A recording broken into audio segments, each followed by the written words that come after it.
Hello, good morning, and welcome to Newsfile on the Joy News channel on Multi TV and on Joy 99.7 FM in Accra and dozens of affiliate stations across the country. My name is Kojo Oponkroma. Newsfile is put together by Sedem Ofori and is directed by Yahya. And we've got the great support of production assistants, of camera crew and sound men here at the Multi TV studios who are helping us bring the show to you. We want to particularly say thank you to them and thank them for the good work they do every Saturday morning.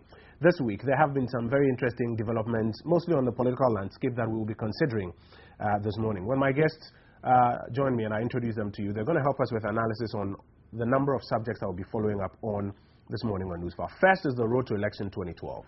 I'm sure you heard earlier this week the NDC and some members threatened a National Executive Council meeting to consider what to do to former President Rawlings after he had declared support for the NDP and his wife ahead of the 2012 elections. But will they still go ahead, considering now that the NDP has been disqualified from the 2012 presidential elections?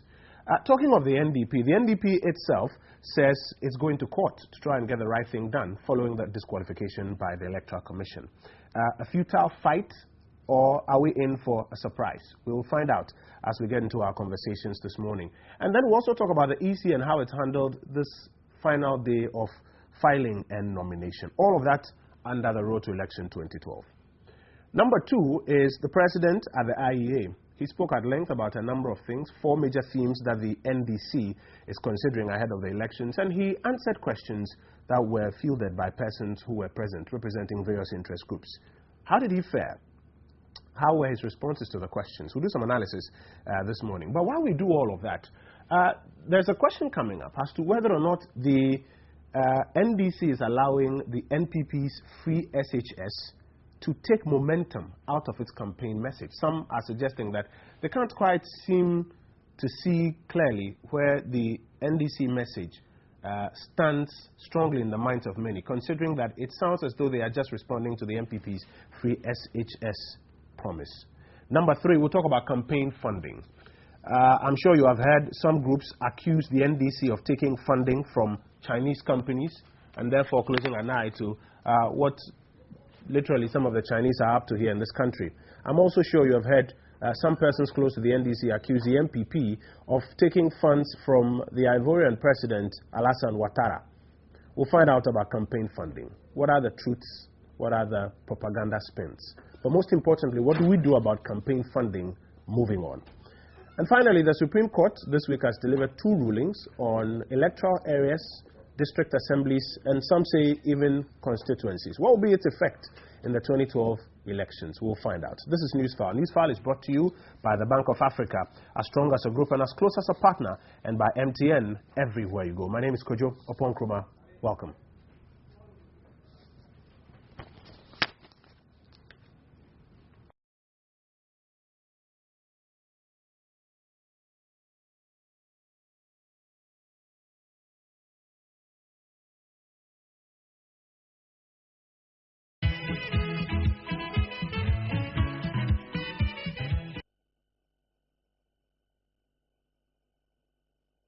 Under the NDC government, Ghana's economic output, which is more popularly known as gross domestic product GDP, is currently about 70 billion cedis, from a former value of 30 billion and 36 billion recorded in 2008 and 2009 respectively.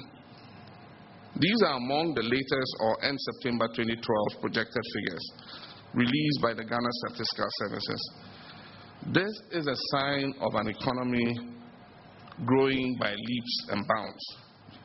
The fact remains that Ghana has been rated amongst one of the fastest growing economies in the world. I know and respect the importance of education, the value that it brings not only to the students but also to their families, indeed to their communities and to the entire nation. So too did the architects who set down the foundation of this fourth republic of ours. The drafters of our 1992 Constitution, the ordinary people of this country who participated in that process, in their wisdom, provided for the implementation of free, universal, basic education. Allowances were also made in the case of secondary and tertiary education, And he said that secondary education in its different forms, including technical and vocational education, shall be made generally available and accessible to all by every appropriate means, and in particular by progressive introduction of free education. Together with the NDC, Huawei Chinese company have been printing campaign paraphernalia, and that includes T-shirts, caps, key holders, etc., worth millions of dollars for the NDC.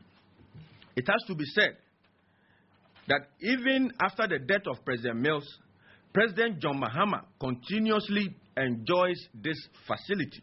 AFAC has always been subject to hyperbole, political hyperbole. I will not take AFAC seriously because they're politically motivated. If they were an independent organization, then with a certain element of credibility, then I would have been worried. But I don't think that they're a credible organization. But did the president receive any such illegal donations from Huawei Technologies? No, I'll definitely tell you that no. If they've got the proof, they should bring it out.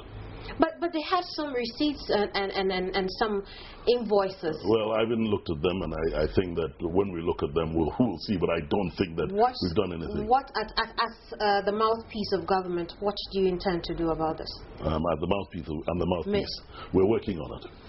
We may well have to go to court because I understand it's indicated saying to some other people that if we don't like it, we will go to court. But the fact of the matter is that the officials do not seem to be ready or prepared or even aware to meet us. So we think we have a case, and specifically I think that in 2008, Dr. Edward Mahama was given about a whole day in which to bring his forms back. Even yesterday, certain candidates, I don't want to name names, were given time, which means that there's a lot of discretion surrounding this matter.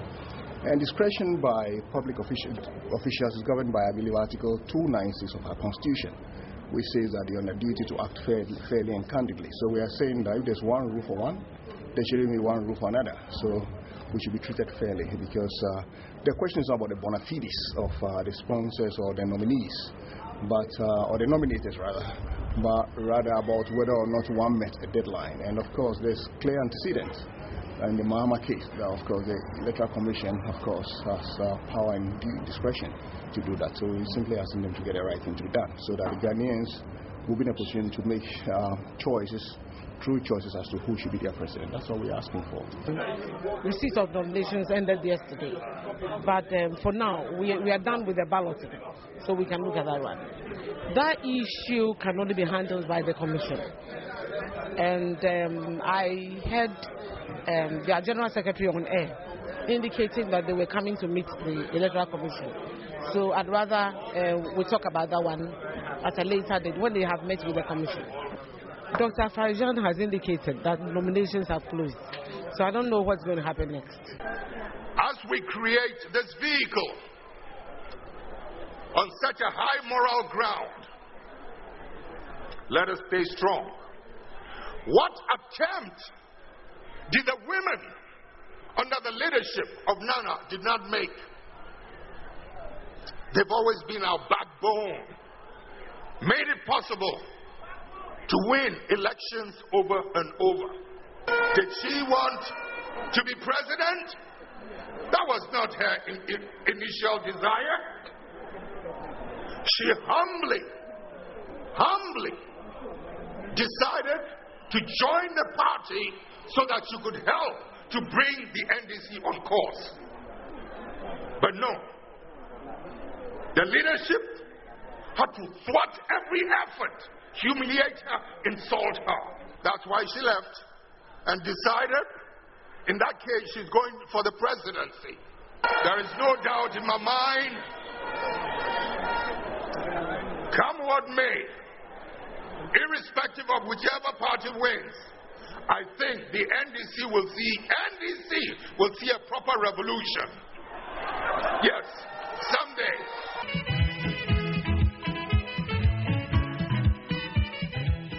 Well, I think review is exercised on very limited grounds. I mean, you don't apply for a review in any case at all. You must be careful before you exercise your option of a review. So we look at the decision and see whether, in the interest of justice, in the interest of promotion of accountability, transparency, which of course was all the case was about, there's a need for a review.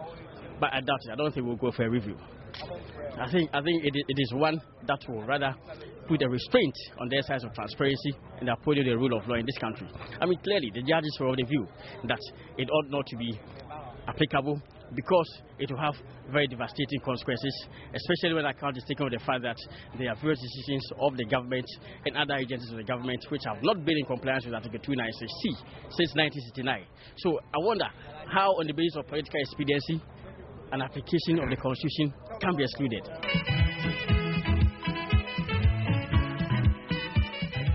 Under the NDC government, Ghana's economic output, which is more popularly known as gross domestic product GDP, is currently about 70 billion cedis, from a former value of 30 billion and 36 billion recorded in 2008 and 2009 respectively. These are among the latest or end September 2012 projected figures released by the Ghana Statistical Services. This is a sign of an economy growing by leaps and bounds. The fact remains that Ghana has been rated amongst one of the fastest growing economies in the world. Hello, welcome back. This is Newsfile on the Joy News channel on Multi TV, just thrills, and on Joy 99.7 FM in Accra and affiliate stations across the country. My name is Kojo. Let me introduce my guest to you. Akufo-Addo Jr. is the managing editor of the New Crusading Guide newspaper. Kofi Adams is with the office of the former President Jerry John Rawlings. Nana Kumia is the communications director of the New Patriotic Party, and Haruna Idrisu is Minister for Communications. Gentlemen, good morning and thanks for joining us on Newsfile this morning. Let me just recap the key topics we are discussing this morning. Campaign funding is becoming an issue. Allegations on both sides about who is funding who. The pressure group, AFAG, is charging at the NDC and is alleging that the NDC is receiving funding from a Chinese company, Huawei Technologies. The NDC and some of their friends as well are also charging at the MPP's flag bearer, Nana Akufo-Addo, suggesting that he is also being bankrolled by Ivorian President Alassane Ouattara. Who's telling the truth here? And even beyond that, what do we do with the bigger subject of campaign funding and tightening up that whole murky area so that we can be sure that nobody's just paying the piper only to call the tune when the elections are over? We'll talk about the president at the IEA. What were your impressions of his performance? We will also find out whether the NDC is allowing the MPP's free SHS literally to take momentum out of their campaign message. There are those who are suggesting that it sounds as though all that the NDC is doing in this election, predominantly what you hear them doing, is responding to the SHS conversation. And their own agenda, which they even set earlier, seems difficult to place at this moment. We'll get into that, whether that's myth or reality. And then we'll talk about some of the recent Supreme Court rulings about electoral areas and how they affect election 2012. Is there any substance here, or do these rulings just affect the local government elections maybe in the next 2 years? But first, we'll start off with the road to election 2012. Three main things. Number one, the NDC mentioned earlier this week that it will be convening a National Executive Council meeting to, among other things, look at how former President Rawlings has conducted himself and whether or not his conduct amounts to essentially resigning from the NDC and endorsing the MPP. And then they'll prefer some sanctions if they need to. One of the stalwarts in the party commented that he was going to lead a charge to ensure that the former president was literally expunged from the NDC. Now that the NDP has been disqualified from the 2012 elections, do they still need to do that? What's become of that threat, by the way? And talking of the NDP, I'm sure you have heard by now that the EC rejected their nomination forms for a number of reasons, and they are threatening, as of this morning, that they're going to go to court to get the right thing done. And talking of the EC, there are some questions about how the EC has handled the filing process by just giving a 2-day window for parties to file, and what that has done to create problems for some of them and not giving some of them room to fix some of their challenges. I want to start with Nana Kumia, who is the communications director of the New Patriotic Party. We're starting with the road to election 2012, NDC, NDP, and the EC. Kojo, thank you. Let me say good morning to your numerous listeners and viewers, and also to my co-panelists. Kofi, who is here, I don't know where he is now, NDP, NDC, you don't know where he is. Good morning. I don't think I've ever announced anywhere that I've left the NDC, so you should know where I am. The last time he decided you vote for Mahama. Now I'm like, if you're an NDC, you don't need to make an announcement that you vote for Mahama. It's because I was asked. I was on a program, so don't let that be another topic for discussion here. Why would you be asked who you vote for if you're an NDC? But anyway, so question the journalist who asked the question, not me. Okay, Kojo, the matter of the NDP, Jerry Rawlings, Nana Akufo-Addo Ajiman Rawlings, it's a very intriguing case. It's a development that has no precedent in the Fourth Republic. You have a situation where inside the ruling party, the NDC, there is loss of confidence in the NDC's agenda of better Ghana. There is no belief that the NDC is offering Ghanaians any good governance at all. And that opposition and sentiment is coming from deep inside the NDC party. You've never had it like this in any other party since 1993. That members of a ruling government can be so dissatisfied with the performance, with the agenda of the government. It never happened during NDC number 1. It never happened during NPP. And today, NDC number 2, you have this major, significant internal opposition. It's a salutary lesson for all of us that if these personalities who are second to none when it comes to their dedication to the NDC, if they themselves are so dissatisfied with the performance of the government, then every Ghanaian should take note. Right from the first year, you had these discordant voices that the government is peopled by greedy bastards. There is deep corruption inside the NDC government and party, that the government is looking backwards, that this government was leading the country into darkness, it was leading the country into an abyss. You have former ministers of state describing members of the government as Team B people. You have former attorney generals describing the government as extremely corrupt, who collaborate and connive to pay judgment debts. And all of these are coming from ex-ministers and ex-members of parliament, sitting members of parliament, founders of the party. It's an amazing development. And all of us should take note that if the NDC itself, high-ranking members of the party, former national executives, former members of parliament, sitting members of parliament, former ministers of state, and the founder himself are all professing that this is the worst government in the Fourth Republic, then every Ghanaian should take note. For us in the NPP, we are not interested in the goings and comings and turnout struggles of the NDC government and party. But we are interested that this sentiment, this judgment on the performance, on the agenda of the NDC is coming from so deep inside the NDC itself. They are not just saying it as a result of some disgruntlement. They are actually taking steps to remove the NDC from power. It first manifested in the challenge at the primary contest, where for the first time, a sitting president of the Fourth Republic was subjected to a primary contest. After that primary contest, it has not stopped. The disgruntlement is even getting worse. And now it's manifested in a breakaway party called the NDP.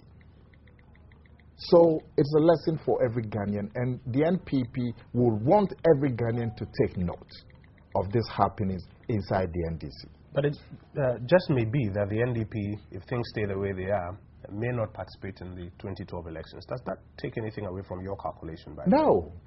If the people themselves have, by their own, some deficiency, they haven't managed to register their political party, that is up to them. For us, what is important is that they actually have broken away to form a political party to campaign against the NDC.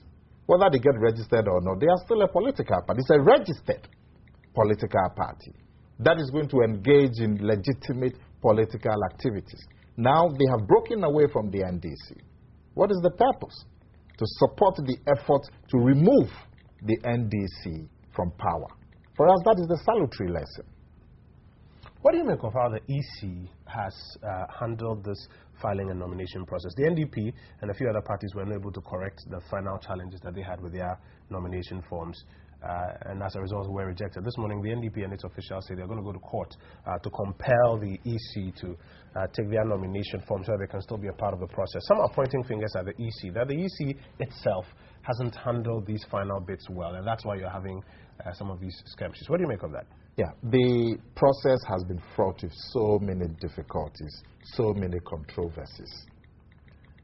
Right from the organization of the assembly elections, the difficulties, the way the assembly elections were organized, where people at the same electoral area were voting on different days.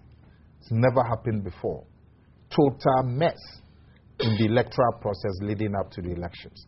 You have this controversy over the new constituencies, where for several months the whole nation was in uncertainty as to whether the CI would pass or not. And then you have the unfortunate death of the sitting president, all in the election year. So there's been tremendous pressure on everybody, political parties, the electoral commission, and all of that. So I would wish that we don't let this filing process also become another source of pressure on the system.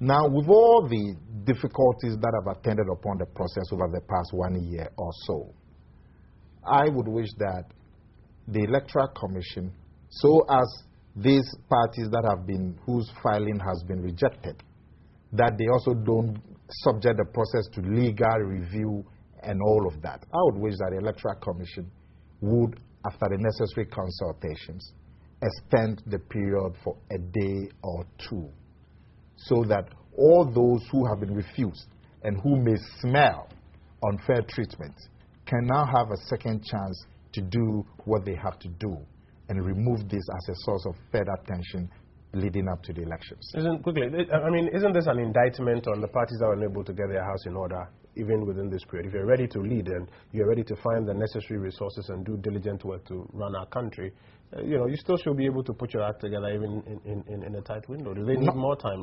Nominally.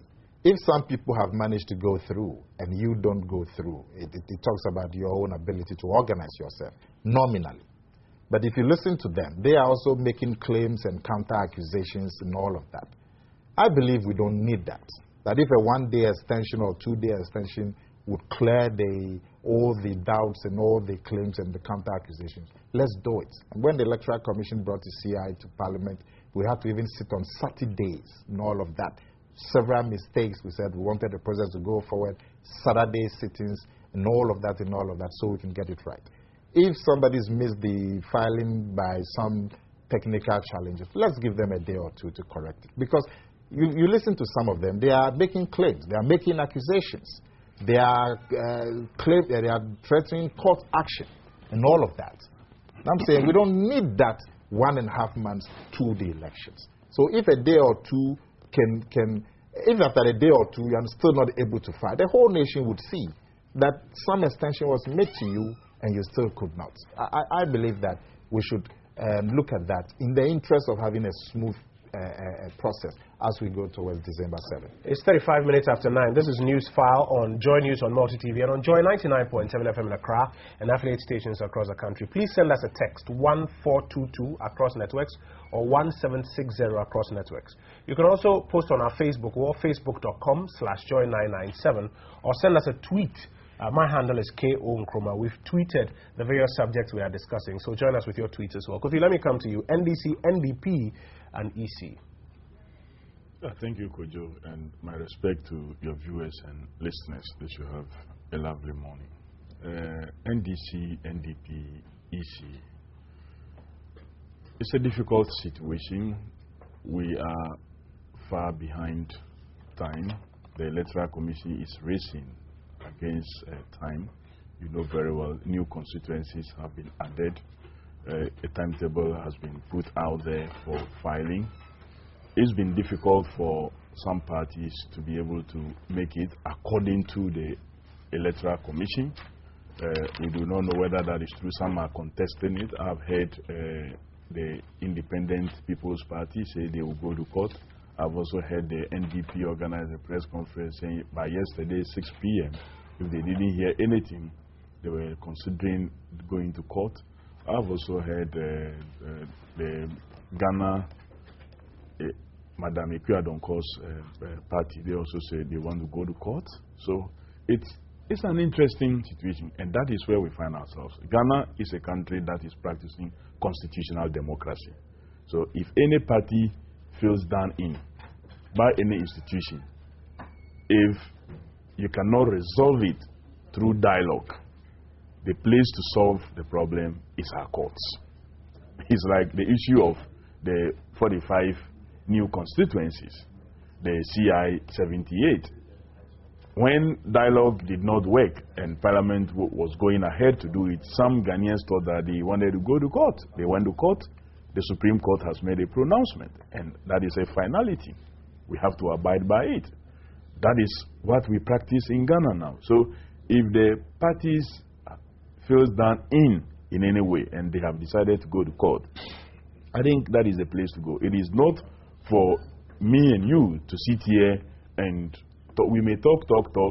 It will not result to any. Now, as we speak, the Electoral Commission has moved on and have done some balloting for the political parties and the independent presidential candidate that filed as to how they will be placed on the ballot. So it goes to suggest that they are on course. Our pleas may not work for Electoral Commission. The only way out will be a court action. And I would urge the parties, if they feel done in and they have evidence to prove, and they so feel that the constitutionally or per the CI that the Electoral Commission is operating with, they did not follow it, then I believe that the best place to go is to go to the court. I've heard some of them quote from CI 15, which used to be an OCI that governed the elections. But now it's been replaced by CI 75. Recently, Parliament passed a new CI. So they must look for that new CI and find out what it says, what the Electoral Commission can do in case it rejects forms. And I also would not like the use of the word disqualified. I don't think anybody was disqualified there. The forms so submitted were rejected on the claim that certain portions of the forms were not filled. The forms are supposed to be completed in a certain way and in a certain manner. And the understanding of the EC was that these forms have not been filled the way they should be filled. And that explains why they rejected them. They are also claiming that they made every effort, and that at the time, for example, I heard Dr. Niyama Josai, the chairman of the NDP, says at the time the forms left his desk, they have filled them according to the law. So it's going to be interesting. The Electoral Commission may have to also show proof that indeed when the forms go to their premises and when they looked at it, it has not been filled. I watched some video clips of the situation at the EC conference room where I overheard, I don't know whether that was in reference to the NDP particularly or another party, that the whole of northern region is blank, and I've heard the person saying he was going to fill it there. So he asked whether you are going to fill the whole of Northern region in the conference room there, and how are you going to get the signatures to accompany the information so provided. So it's a difficult situation. But they are quoting, however, some precedents. Can we consider that as something to judge the 2012 elections, that in 2004, when it was difficult for the PNC presidential candidate to complete his nomination process, he was given some 24 hours to complete it and bring it back? Was that the case? If it has happened before, can we consider that as a good precedent to guide us in taking a decision on this occasion? Is it that the Electoral Commission has been so capricious in applying their discretionary powers? We must look at all that. You also mentioned that 2004 was held under CI 15, if I'm right. Yeah. And this one is being done under CI 75. Yeah. So that's why I'm saying, that's why I've indicated earlier that we must look at the legislation, what it says.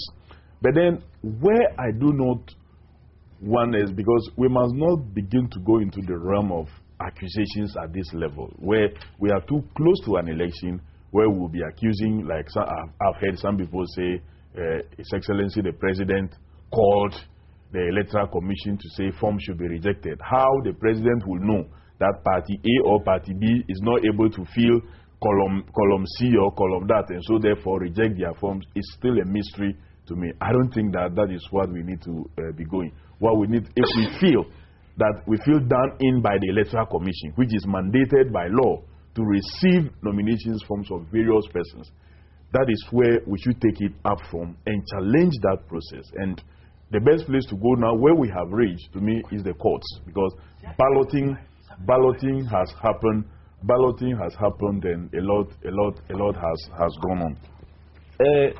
Now coming to the part of former President Rawlings and the NDP, the NDC, and what he seeks to say. I have heard Honorable Inusa Hussaini clearly says that what was reported, that he said he was going to lead a crusade for the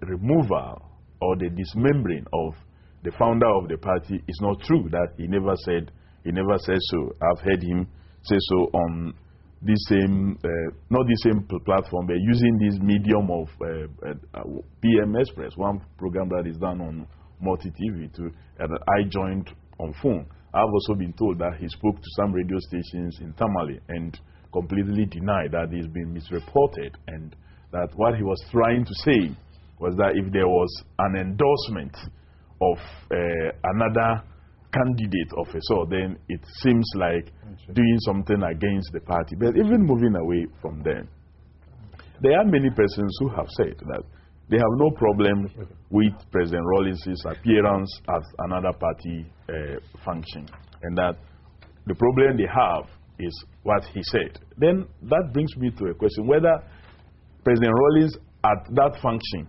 manufactured anything that he said. If he manufactured it and presented something that is not true, then you begin to worry. What did he say? He raised concerns that if you look at what is going on, the possibility of our party candidates at the parliamentary levels losing their seats to either independents or in some cases the NDP was high because of the way we manage the process. Is that true or false? If you look at the evidence on the ground, at the time he was speaking, you can support that statement. I can give you constituency by constituency and the analysis there, but time may not allow. But let me just give you a few examples. If you take a constituency like Commander Edina Akufo-Addo, where you have Dr. J.S. Annan as the incumbent MP and the parliamentary candidate for the National Democratic Congress, and you have the former MP, Dr. Atokwashi, contesting as independent. This is a constituency that we have not won with significant difference. It's not like Haruna Idrisu's constituency where he wins by a huge margin, that even if possibly you feel that an independent candidate, they may split the votes, and like the share of votes will be such that either he wins or the independent wins. But if you look at KE, the vote difference between the NDC and the other party that comes second is so close. So if you have a stalwart like Dr. Atokwashi contesting as independent, it's going to be difficult for the NDC to retain such a seat. If you take a place like Osu Klotekole, where you have the former regional minister Niyama Shite contesting, and you have Leaford, who contested him at the primaries, who at that time has indicated he was going to go independent, also filing. Then this is a constituency we have won and lost, we have won and lost. So the chances of you losing that constituency is high. Go to Lejekuku, go to Adan, come to Okaikwe North, where at the time he was speaking, we were almost having two candidates. But now I hear Abbas was allowed to file as the NDC candidate, and Zita, no, it's not called Zita, Andrew Okaikwe filed as what? Okay, no, I wanted to mention his name since I know the name. Andrew Okaikwe filed as independent. So this is the situation on the ground, and he was thinking that there should be something wrong, and that why would we have such numbers? Maybe the process leading to the selection was not the best of process, and something must be done. This was what I thought that party leadership should have been advertising their minds on, and not start jumping around and saying, oh, because of what he said, we have to make sure we removing him as a member of the party. When indeed, if you take our party constitution, and you look at the party constitution, we have what we may call the structure of the party before even you come to talk about membership. From, if you take chapter 1, the article 1, article 2, article 3, 4, 5, 6, all the way down, that talks about establishment of the party. It is quite so clear that this person you are talking about has been captured in the constitution. So in even wanting to remove him, it is not a process that can be done at National Executive Committee. And I believe strongly that at this hour, what a party should focus itself more on is how to send its message out there to be able to win an election, not spending time trying to deal with someone who significantly, if we want to talk about individual members of the party's support base, if you want to take individual by individual and say that this particular individual, as a result of him, you have this support base available to you, then the first person you count will be President Rawlings. The second person you count will be President Rawlings. The third person you count will be President Rawlings, individually. So if you want to deal with that person in a certain way, don't forget that you are touching the sensitive points of your base. But this is not to say that if like the person has done anything that is not right, we must not raise it. But then so far, what he said is a truism on the ground, and what a serious party we should be doing is to advertise our minds on it. Some of them may have filed as independent candidates. It's possible they can still be spoken to so as for them to resign their decision to conclude the process. Okay, well, let me hear from you. Yeah. You see, my initial reaction when I heard that the NDP had failed to satisfy the requirements relative to filing of presidential nomination form, I was intrigued and surprised, because you see, my view was that anybody who forms a political party, and in the circumstances within which the NDP emerged, I would have thought that they would do a lot of due diligence, very efficient, diligent in how to go about this very preliminary exercise. This is not a major exercise. It's a requirement, of course, an essential and important requirement. So I was thinking that in terms of organization and competence, professionalism, you ought not to have too much problems with dealing with that basic fundamental matter. That's my first reaction. So before I go into the details, I think it's a great shame that a party with that kind of character and all the public interest factor that came with it was unable to fulfill some of these basic things. clearly there was a problem. Now, Kofi, for your information, I'm not sure it's only the ordinary people or commentators who are using the word disqualification. Because this publication I have here is from Peace FM Online. They are attributing it to Sylvia Ano of the EC. I think she's a PRO there.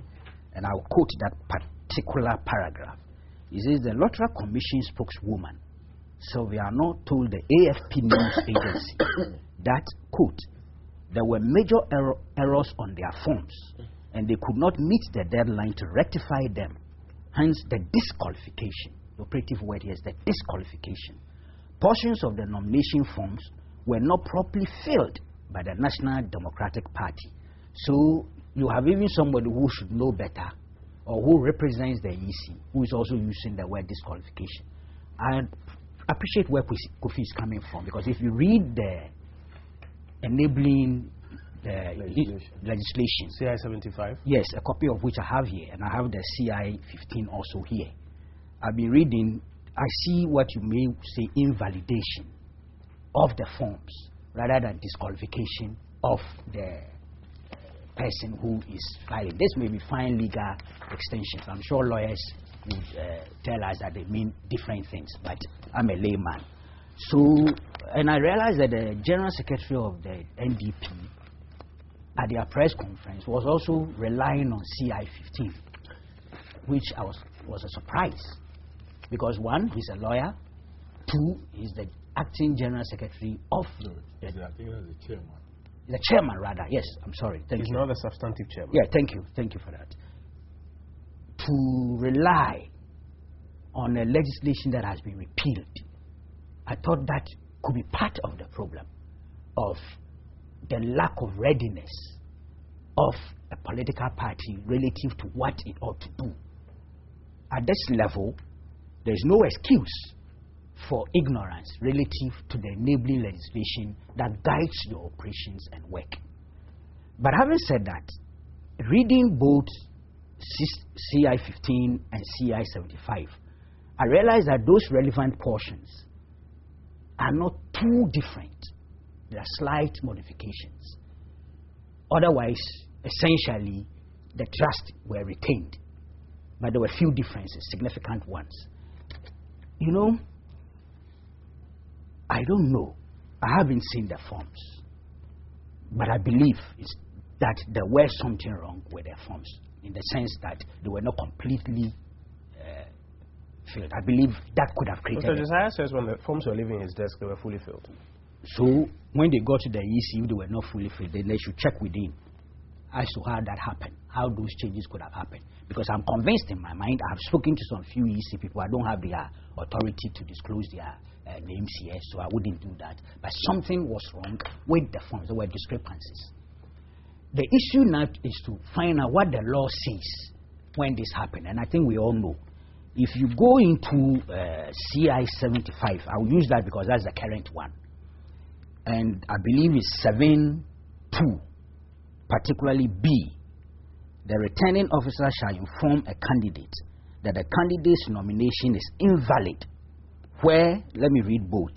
A, the particulars of the candidate or the person subscribing to the nomination paper are not as required by law. Or B, the nomination paper is not subscribed to as required by law.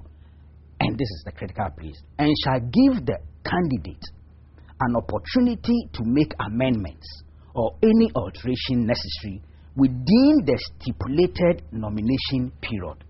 Now, did the EC give the NDP this opportunity that the law says it must be given for them to amend and alter within the nomination period? It's a subject to some. The EC people are saying yes, they did. They asked them, but they were sitting at the EC and trying to rectify. And the difficulty will be with the signatures. What if the signature turns out not to be the appropriate one? So there's a challenge there. I've been told something last night that the NDP are claiming that by 11 p.m. that day, they had finished, they had completed everything. But then it meant that the time had lapsed. But what I found interesting, and I'll be honest, this part, because I'm not a lawyer, I'm throwing it out there and asking to be educated. 3, that's regulation 3. This is where the returning officer decides that the nomination paper is invalid. After complying with the sub-regulation 2, which I read earlier, the returning officer shall A, endorse and sign on the nomination paper the reasons for that decision. I hope this was done. B, inform the commission. In CI 15, it said inform the Attorney General. But in CI 75, it says inform the commission. These are some of the differences. And then this one, and this is why I need serious education. Regulation 4. The commission shall take a decision on the matter within 7 days. Well, the lawyers will tell you within the operative word. That's what lawyers will say. But, you see, you are exercising discretion. And you are looking at all the elements involved. The fact that you could say 7 days, you didn't say within 24 hours, within 48 hours, but you said within 7 days. My understanding is that you're giving some latitude. So even though it could be within an hour, it could also be within 7 days. To have put this there, that 7 days, it gives me the impression then that there was allowance for the EC to determine the matter. We heard that the chairman was saying they had a meeting scheduled with the EC the following day. But the following day apparently it didn't happen, because I'm told the EC chairman, who happens to be the returning officer in this case when it comes to presidential election, was unavailable. The 7 days have not lapsed. I'm sure about that. So the question is there room for determination of the matter? Definitely the nomination period is passed. But the 7 days, I'm not sure is passed, definitely.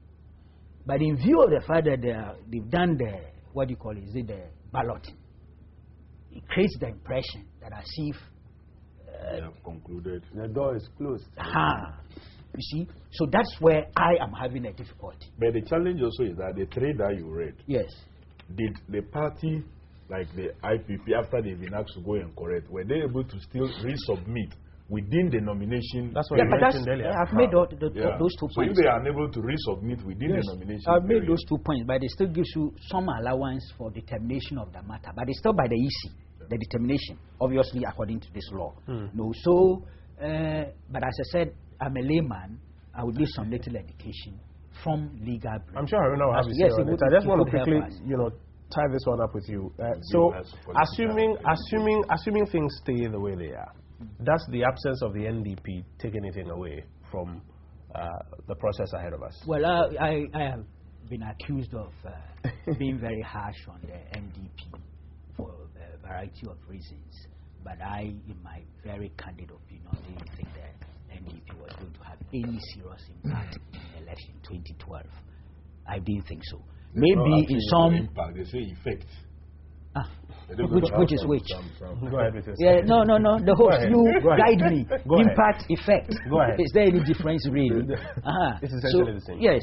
No. So my point was, perhaps within the context of parliamentary constituencies, some select areas, they could create problems for the ruling party because of where a bulk of them were coming from. And this is speculative. I don't have all the statistics as such. But that's the nearest that I thought they could, in terms of impact, make my impact assessment. But on the presidential scale, I didn't think they were competitive. NDC on the Rawlings association with the NDP, then I'll go to Haruna. Well, it's the law of karma. Mr. Rawlings is just, doing the usual thing. He said the NDC has lost credibility and integrity. That's what Mr. Rawlings has said. He said so before the NDP held his convention. He went to the convention and said the same thing. In his view, he appreciates or endorses parties that have higher level of integrity, which he thinks the NDC that he founded or was supposed to have founded, which itself is part of the myth surrounding the NDC, has no longer got credibility. So he was opting, more or less, that's all what he was saying, for the NDP. It's quite a serious thing. You go into the Article 6 of their constitution. Their constitution. He's supposed to be the founder. Let me read it properly. To be fair, whose vision inspired the formation of the party. Yes, you see, and it's part of the NDC's own problems. Establishment of the party. The founding father of the party's Right Lieutenant Jerry John Rawlings, upon whose vision and leadership the party was established. And this is a myth, you understand? And yet they constitutionalize this myth and put it in there. So they are suffering from it, you understand? Here's a situation where, was it 1996 elections? His vice president, the sitting vice president, was then running mate for the opposition candidate. And it was such a weird... You're talking about Conkens and Yes, it was such a weird situation. He nearly destroyed our... yeah, here we are. The founder of the party is out there campaigning against his own party. I don't think he has done so. Oh, you must be fair that on that same platform, he did admit that the emergence of President Mahama has kind of raised... You see, it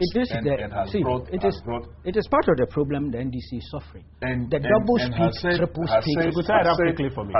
He's not allowing. The double speak. I'm only helping you because you are not helping me. You are refusing to admit you are seeking to rescue your boss from an obvious problem. See, it is unfair.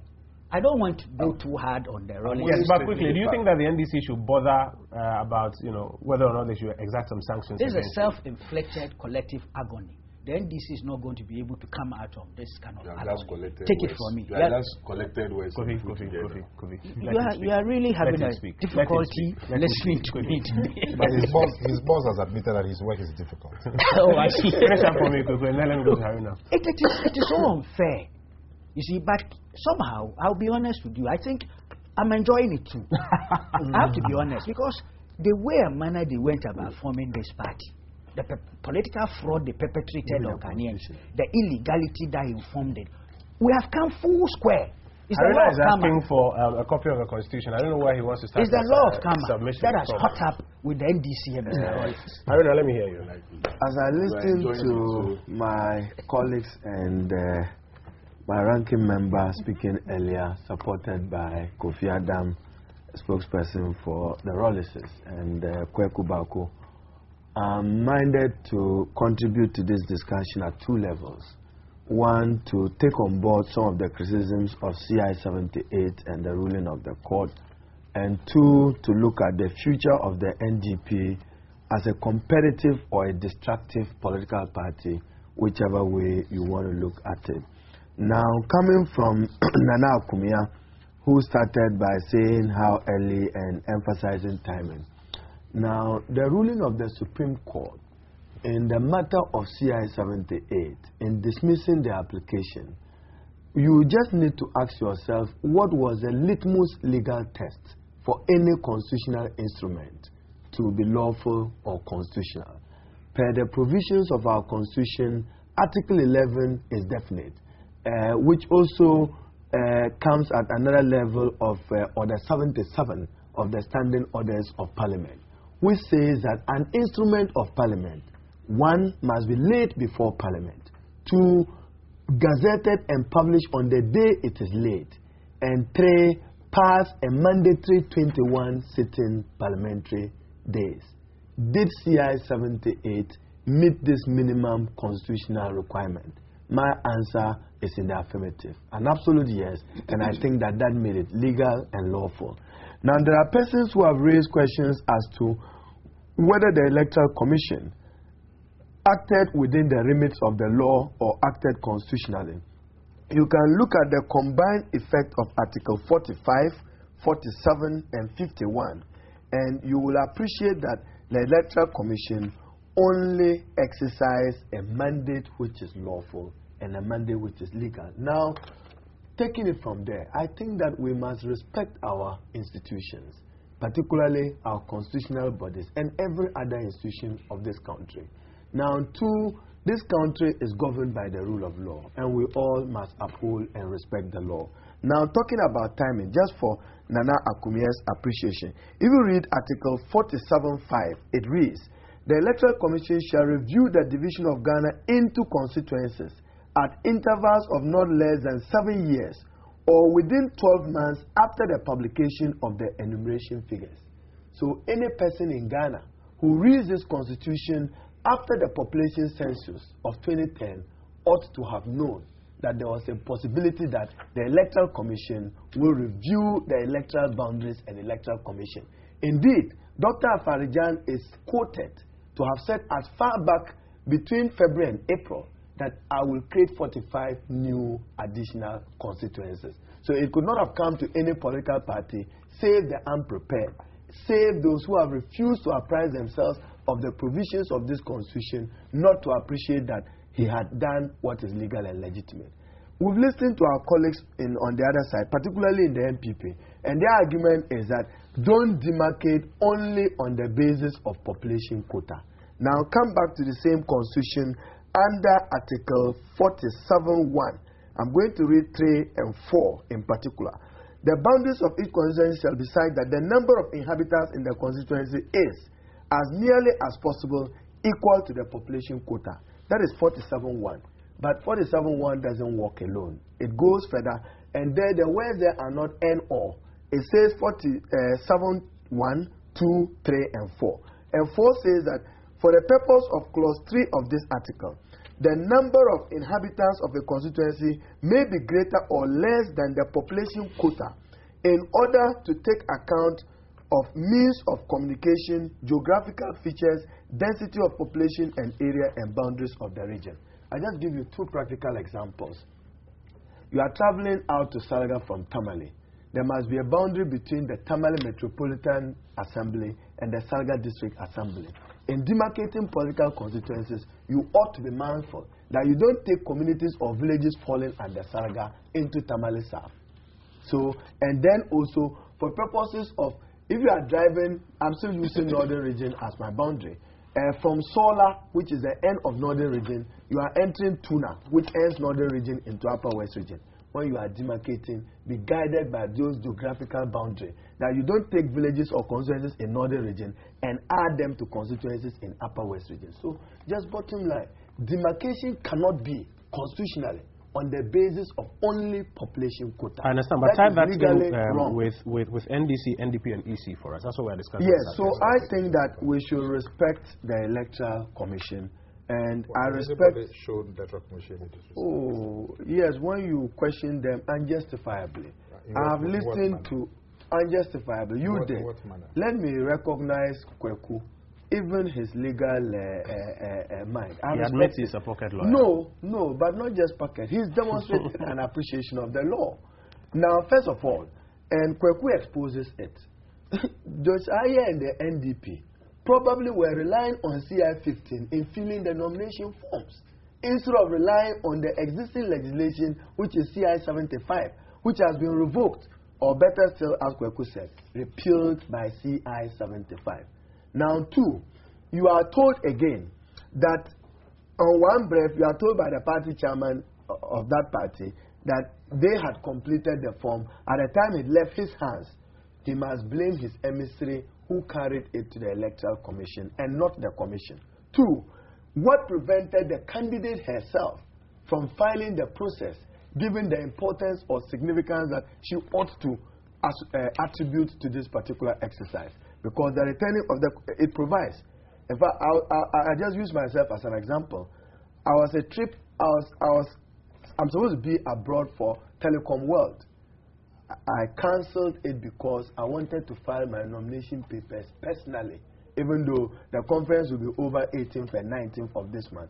I chose that I should return back to Ghana earlier, be in Tamale, and do it in person. Nothing prevented Nana Kunedu Ajiman-Rawlings from taking the completed nomination forms, so claimed as claimed by Dr. Josai herself personally. And I'm sure the EC would have supported her to go through.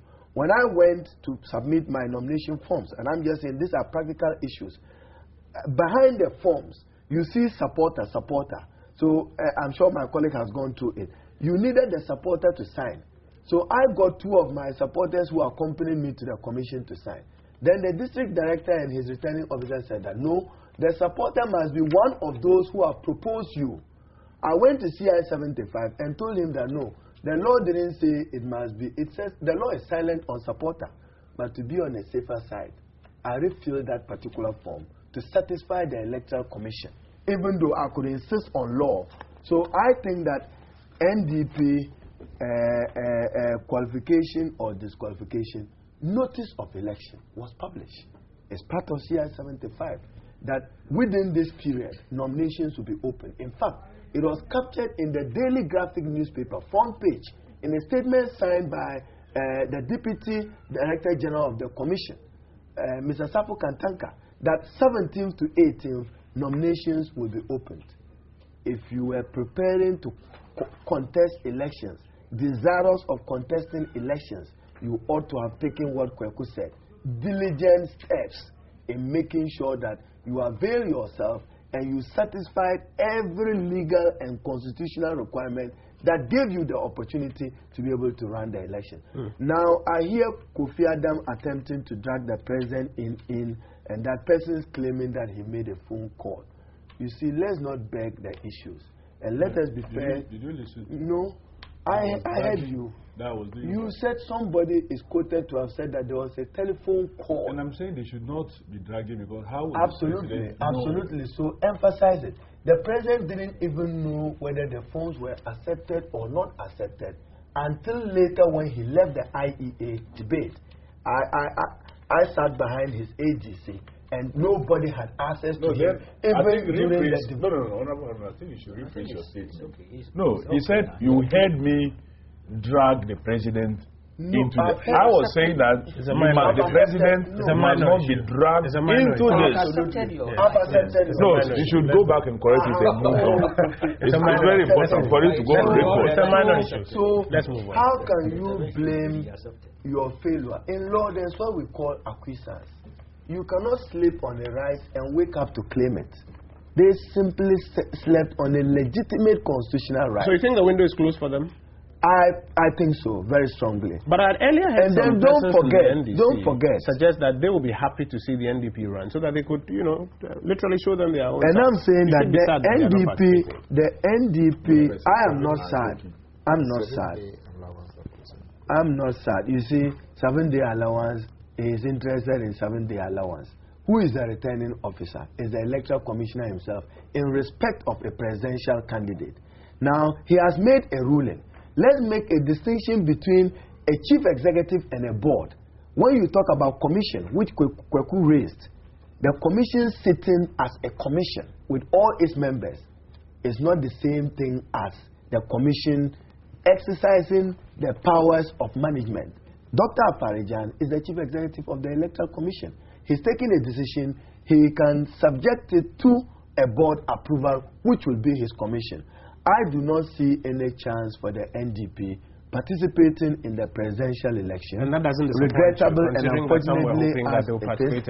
I am not happy about it, neither am I sad about it. It only enriches our political process that those who want and those who aspire to higher office must get themselves ready and prepared for that office. And let nobody blame the NDC or the Electoral Commission or both of them. I'm going to give everybody a minute and a half if you want to make a quick reaction and wrap up. We'll go for a break and come to our next topic. You want to make a quick reaction? Yeah. My take on the timing. I'm not sure my Minister Haruna Idrisu heard me correctly. We're not talking about timing at all. And unfortunately, he said he was driving, so he probably had to concentrate on the traffic as well. But we didn't talk about the timing. In my submission, I said that because of the difficulties in the process leading up to the elections, there's pressure on everybody. And I talked about the parliamentary approval of the CI 70th and all of that. So nobody is saying that timing, the Electoral Commission has been negligent or is not working well because of timing. But he raised issues that are interesting. The fact that the Electoral Commissioner declares an intention doesn't mean that everybody or every party should be running around because Afarijan has declared an intention. We work by law. And the time that the law was passed, as against the time that the intention was declared, there was a huge gap between when the intention was made and when the thing actually got legal status. You can't run away from that. Now, the other thing is this population quota thing in terms of the demarcation. I mean, what changes after the census? Land boundaries don't change. What really changes is population. And we're saying that you should review after a census. That means that the population may change. And so you may review in line with the population. So you cannot discount the population. My last quick point is this business about Jose relying on the possibility of he relying on CI-15 and not CI. No, he quoted it. But my curiosity is that you are not writing an application where you are looking at a law and trying to follow the law. You are filling a form. So if the form requires you to fill this side, you'll fill it, even without looking at the law. He believes he did. Could we quickly wrap up? Yeah, let me just say that for those who have kind of complained that they were unhappy for the NDP's inability to file their nomination, that they wish that they had filed so that the process would go to its conclusion, possibly are not people who really wish the NDC that well. If they do, I don't think that they will be celebrating. For those who are shouting, and that would have shown smoothness levels. If contesting elections and winning or losing, or your performance will determine whether you contribute politically in this country, then persons like Kwesi Pratt and Co. would not have been talking. Because he had contested elections here in 96 and he lost heavily. It was a humiliating defeat. But he still is making his contribution in terms of talking on radio. Why are you bringing him in at this point? For those of us, he has said that he would have wanted her to go through. And that the Electoral Commission should even give NDP 1 month grace to be able to file their nomination, being sarcastic as usual of him. But all that I want to say, for those of us who wish to get the re-election of the NDC and President Mahama, we strongly think that party leadership would have to find a way of working out and extending a hand to our brothers and sisters in the NDP. It's very key, it's very important. Just also to add that Kweku's indication that the NDC as a party its formation was fraudulent. I disagree completely. The NDC is a political party registered with the Electoral Commission. It has followed political fraud. It has followed due process. It has contested elections, won and lost, accepted the defeat, won and is ruling now. So I don't think that is a political. And then I'll give her another final word. Give me 1.5 minutes. I have no doubt in my mind that the NDC is a registered political party under the laws of the land. Indeed, I have even recently indicated I think they have moved away from being a mere electionary campaign entity to a true political party. I've said so. This is public knowledge. I was just looking at the history of that party. Even in 92, we were a party. Even in 92. Quickly, wrap up for me. Well, your PR executive then, Vincent Assisi. Well, so now he is an authority on NDC. Quickly wrap up and then I'll after the election 2000, publicly said so. So I'm just not the only person saying it. But when I said they perpetrated political fraud on us, it's such an irrelevant issue within this context. But you forced me, so maybe I may have to say it. I was saying that Mr. Rawlings, then a serving military officer, violated the military law, armed forces regulations, and took part in forming a political party. No, please. No. The party was formed June 10, 1992. That's what your own record says. And Rawlings retired September 14th, 1992. Okay, we'll leave that debate. Okay, but the last point about the timing, the CI 78 and things, timing and all that, I find politicians very intriguing. The NDC, relative to the creation of the 30 constituencies in 2004, when Afarijan announced in December 2003 that they intended to form, to create those constituencies, the NDC protested. Their general secretary then was Joshua Aye. And this is Joy Online, where he said that the NDC general Mr. Josiah claimed that it was unfair for the EC to create the new constituency so close to an election. This is December 2003. So we made that argument. The election was 1 year. Oh, I just said we've gone over it. I don't know what is wrong with Take it easy. No. Kofi, wrap up quickly for me. I think we can come back to our next topic. Okay, don't worry. Kofi is just adopted. So while you are at that, I just wanted to tell me whether this gives the NDC a window of opportunity to try and, reconcile with the, can I say, the Rawlingses, or perhaps, the grounds have been defined, so you don't need to bother anymore. The NDC and perhaps even still pursue the conversation of profoundly optimistic of victory 2012. And will count on the support of ordinary Ghanaians and take advantage where necessary and appropriate of legacies left behind, but will not tie its destiny to one person or one personality. Not at all. That is not helpful for the electoral future and fortunes of the political party. What has happened to the NDP is simply a matter of reflecting that that political party does not have a national character, even as required by Article 55 of the Republican Constitution, and that they may not have been competitive, even in the presidential election. So, good fortunes for Nana Konadu-Agyeman-Rawlings. She can work at it in future, but probably concentrate on the parliamentary elections. And if she's lucky, my own prediction is that she would have performed very abysmally in the presidential election. The party is not competitive, but could be a distraction and could be destructive to the political fortunes of the NDC. We do have legal indication of the 7 days thing. I thought you could. I have decided, since the Electoral Commission is independent, we want them to exercise that independence in that decision as a commission. I only made a distinction between Chief Executive Dr. Farijan and the board, which is his commission taking the appropriate decision. But I think the window going after Rawlings, considering his perceived conduct. Certainly, no political party wants to suffer hemorrhaging, particularly of its founder, who has a legacy to which the party makes claims. But if it becomes difficult or impracticable or impossible, I don't think that you need to force or push it. But there are good old people in the party who will still try to reach out to the Rawlingses. But I think that the marriage is getting bad day by day, and there are beginning to be signs of irreconcilable differences. But I pray that we all will see a sense to keep the NDC party together. Now, just to Akufo-Addo, independent candidate and President Rawlings' prognosis, Rashid Bawa, Akudbila, Boniface and Co. were all independent candidates under him when we were going into an election, which was a manifestation of discontent. So it is not happening only today or yesterday. 2000, absolutely. He was not running. He wasn't running the election. It was the NDC.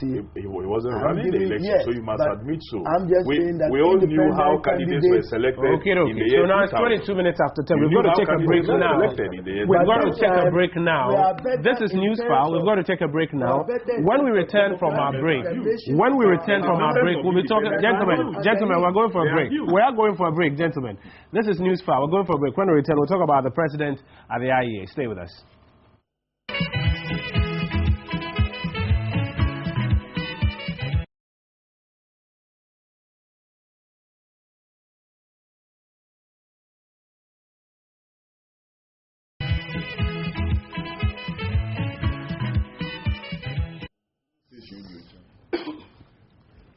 Welcome back. This is Newsfile. It's just 30 minutes after 10 this Saturday morning. We're live around the world on the internet at myjoyonline.com. And if you have a multi-digi box, you will not just hear us on radio, but you'll probably be sitting in your living room actually watching us and seeing the action as it goes on now. Listen, there are amazing things happening on Ghana's #1 mobile network, MTN. 11 million subscribers and counting, thanks to the over 11 million customers with over 11 million reasons to celebrate. And to mark this great milestone, MTN is rewarding every member of the family with 11 minutes of talk time from MTN to MTN.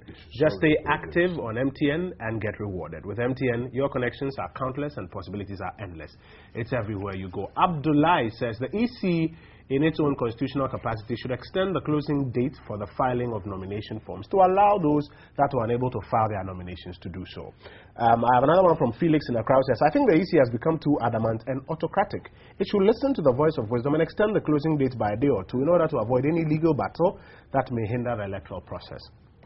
Kwesi from Tamale says the EC is intentionally frustrating the other parties from contesting to favor the NDC. Lambert in Accra says the NDP is just wasting our time. They have nothing to offer the people of this country. They are just trying to please their sponsors, the MPP, for failing to register. Anane Fuga from Tamale says EC is deliberately creating unnecessary tension if they fail to address the issues surrounding the NDP. Some of us may not forgive them.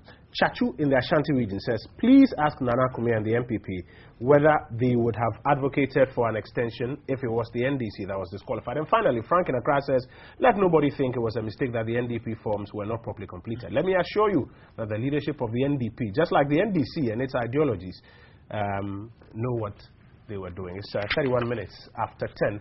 Let's talk about President Mahama and the IEA. And while you listen to our conversation, let me hear what you think of how the president fared. What did you think of his 4-pronged policy agenda as he outlined? What do you think of how he responded to the questions? 1422 across networks. You can put them on Facebook, facebook.com/joy997. Or you can send us a tweet. My handle is KO Nkrumah. Mr. Idris, I'll start with you. Yeah, Kojo, thank you very much.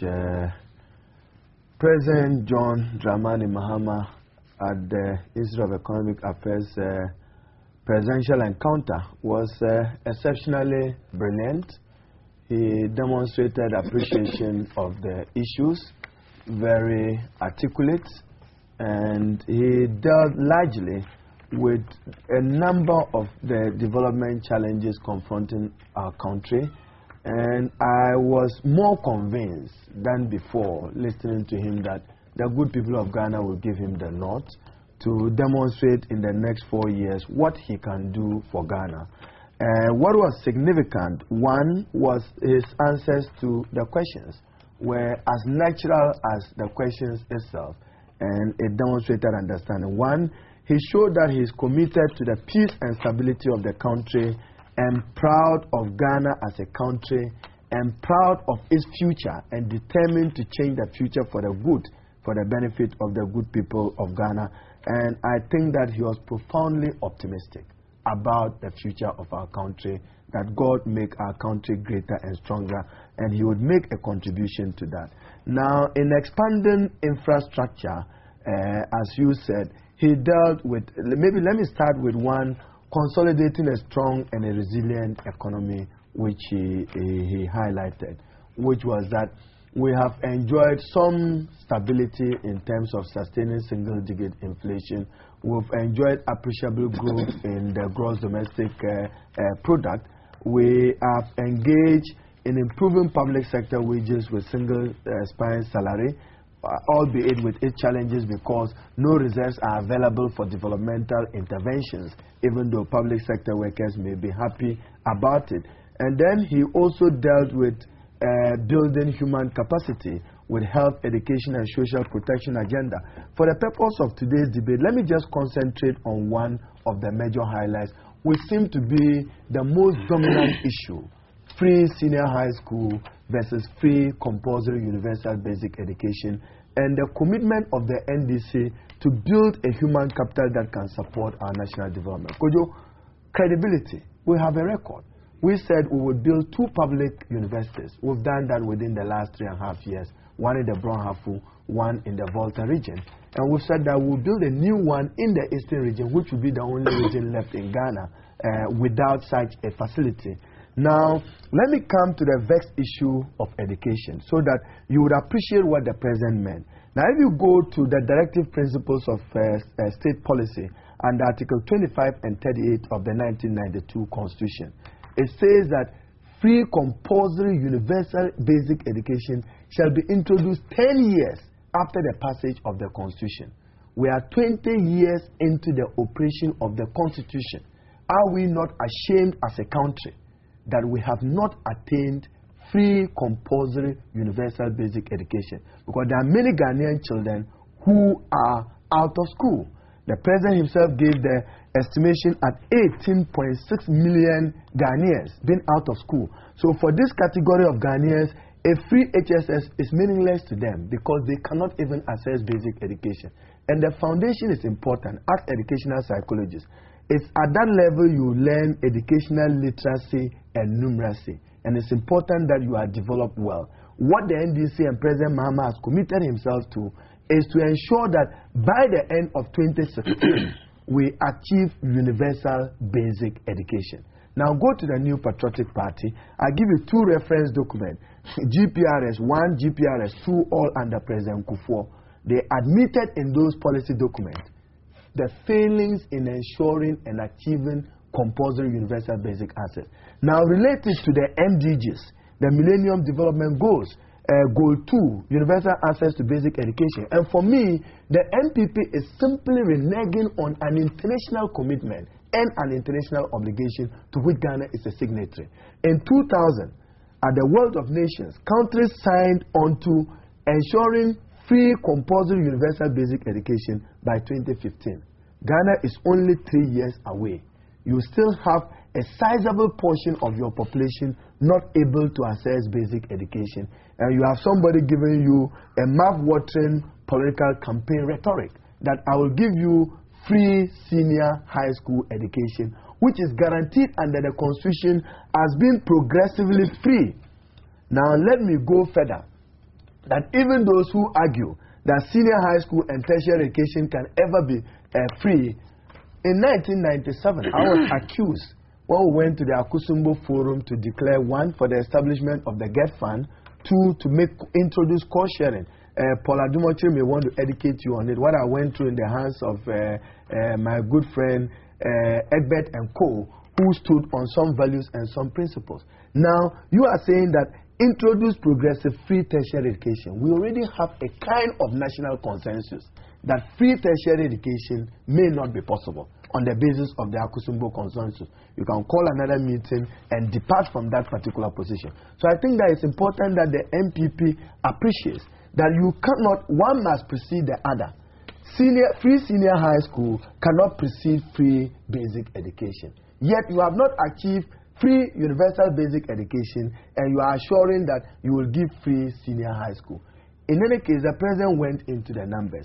What constitutes free is tuition as far as education is concerned. In Ghana, tuition at all levels, from basic to tertiary, is free. The brunt of the expenditure is borne by government. So arguably you can say that education in Ghana is reasonably free, even from basic to tertiary education, to the extent that students and parents are not bearing the cost of tuition. Now, if you say you want to give free senior high school, you have communities in Ghana which doesn't have those secondary school.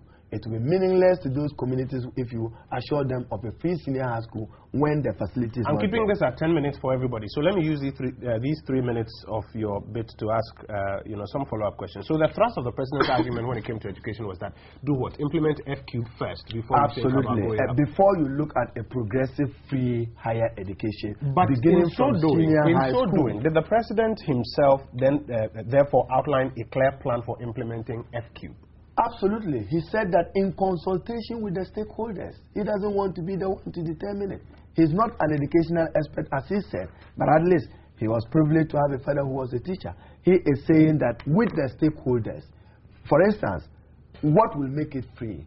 What will make it compulsory? There are separate ingredients, and you must look for them. And he says that he will consult with the parent-teacher associations and with the Ghana National Association of Teachers in order that the most significant thing he said was that no Ghanaian child should be left out of school. So in consultation with the other stakeholders, he will do what? He would expand access, ensure that the infrastructure is available, train more teachers to be available for the training, improve quality at all levels, and ensure that when you achieve free compulsory universal basic education, you now can be talking of extending it to other levels. And I'm staying on this because of something I want to come to. While he was doing that, was he able to give us some timelines, some numbers, just like how he said by 2016, no Ghanaian child should be left out of school. That's a timeline. Well, that's a promise in my understanding. But in terms of, let's say, this is what it means for infrastructure here, this is what it means for this here, just like how the NDC has been demanding of the MPP to explain on its free. Perfect. And he says that, able to do that senior high school, he will build 200 new more community senior high schools. That's for senior high he school. also said that, yes, he did. Much of the schools under trace, which we came to meet over 2,700, he indicated that at least 1,700 of it have been completed. In the next few years, there will be no school under trace, which meant that by 2016, we would have attained no Ghanaian child being out of school. And I think that is optimistic and realistic, instead of just giving a promise in terms of. But let me just I don't want to spend all my time on education anymore. Two follow-up things on this particular one. Yesterday morning, for instance, I was taking calls on the morning show of people's impressions, and some came in with a criticism that while they applaud the president for being able to scope almost every issue that you ask him pretty well, he can explain to you what the teething issues are. They were a bit dissatisfied that he didn't quite come out clearly on specifics, that therefore this is what I will do on this. No, he did. The manifesto of the party has clarity on what we'll do on each of these issues. Now, I think that the thrust of the president's statement, which the Ghanaian people must hail, is that as government, he will facilitate an enabling environment for the private sector to provide leadership to deal with expanding industries, dealing with the growing unemployment. He was honest and sincere about it. He said that it's a global problem. Others will pretend that it doesn't exist. He's simply saying that if you are able to expand the economy, you will be able to deal with your unemployment challenges. You can do so by supporting the private sector. He spoke about the entrepreneurship fund he wants to set up, allow many Ghanaians. He talked about SMEs, medium-scale enterprises emerging, young people being supported with funding and capacity building. That will create employment. So I think that overall, I mean, go back into the geo-history and geopolitics of Ghana. Up to the 1960s, we're a state-dominated economy. We didn't even believe in the private sector. We didn't believe in the partnership. We came to the stage where he said the private sector was the engine of growth. Now he is saying that I will give meaning to make the private sector an actual engine of growth. And I think that that was very significant. Very finally on this, like you mentioned, one of the major things was his comment on education. And it's leading some people to ask whether the NDC has allowed the MPP's free SHS to take the momentum out of your own campaign. Not at all. You know, I think that for every election, you must respect public opinion. Public opinion for the purpose of 2012 election have gauged into education, the possibilities and the impossibilities. Because you know, at first, the NDC said this was going to be a comparison of records. You published a green book. Now it's like you moved away from it. No, even as I started my debate, I was comparing that we have established 2 universities. In 8 years, did they do 1? It's a comparison of record. Schools under trace, 1,700 within 3.5 years. Did they do that under 8 years? That's comparison of record. Regional hospital in Tamale, 1 in Upper West and Upper East coming up, 1 being promised, is comparison of record. Management of the economy, single-digit inflation, the president attributed to it food security, and the agricultural sector doing better in terms of cereals. Is comparison of record. They would even argue that there has not been any significant changes. They argue that they are coming to transform Ghana. The president was simply arguing that Ghana is already in the mood of being transformed. And he attributed what will be done with the 3 billion Chinese facility, which will lead to an improvement in the development of our petrochemical industry in the Western region and other associated. Particularly, I'm interested in what he said about the future of the integrated aluminium industry. That will be a job creator, and that will open up opportunities for aluminium smelter in Ghana. And he also touched on, if you say record, quality healthcare. He said what we've done: establishment of 10 polytechnics, 12 district hospitals, 19 health centers, 1,300 chiefs or community centers. That's a comparison of record. Now, let me give you your 10 minutes, and I'll use the final 3 minutes to ask you follow-up questions. Well, thank you, Kojo. It is very clear that the free SHS policy pledge from the NPP is giving the NDC sleepless nights, totally out of their wits, and they simply cannot come up with what to counter it. Because you see, there's a very simple truth. You cannot fight a good idea. That is a very, very simple truth. If there's a good idea, you jump onto it and see how you too can offer it. You don't fight it. These people have chosen to fight a good idea. And you can see the kind of turmoil that is doing to their campaign. But let me deal first with the general issues about that my friend read about the president's performance and all of that. The first issue is about the NDC even going to the IEA at all. They have said initially that the IEA didn't have any credibility, that the IEA was not a neutral body, insulting the integrity of the men and women who compose the organization of the debate. Well, if you say they have no credibility and they are not neutral, they question their credibility. I'm not sure. And you look at the people on that body, the Reverend Otabills, the Professor Ades, the A.C. Sutherland Addis, and you have people in the NDC coming on radio to say they question their neutrality. They question their credibility. And they laid a foundation for that. And then, an IEA report that had been published and taken off. I'm sure you recall that and then they said that platform wasn't an effective and potent platform for them, and that they had multiple platforms that they can use. And so they're not going to go. They even said that no sitting president has ever attended IEA. Now, 6 months down the line, what has changed? Have the people now found some credibility? Have they now found some neutrality? Is the platform now effective? John Mahama, isn't he still a sitting president? So the hypocrisy must be clear to every Ghanaian. Now, as to the performance of John, well, my brother said that he was excellent in all of that. At one point, I thought he was reading a poem. I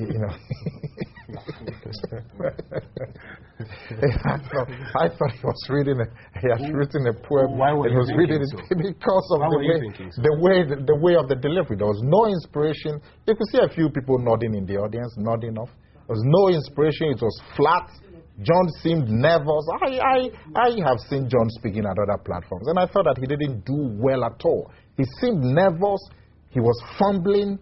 I was disappointed because I know John can do much, much better. He wasn't fired up at all, and I was surprised. I've looked at the other candidates there. Is it Ayariga?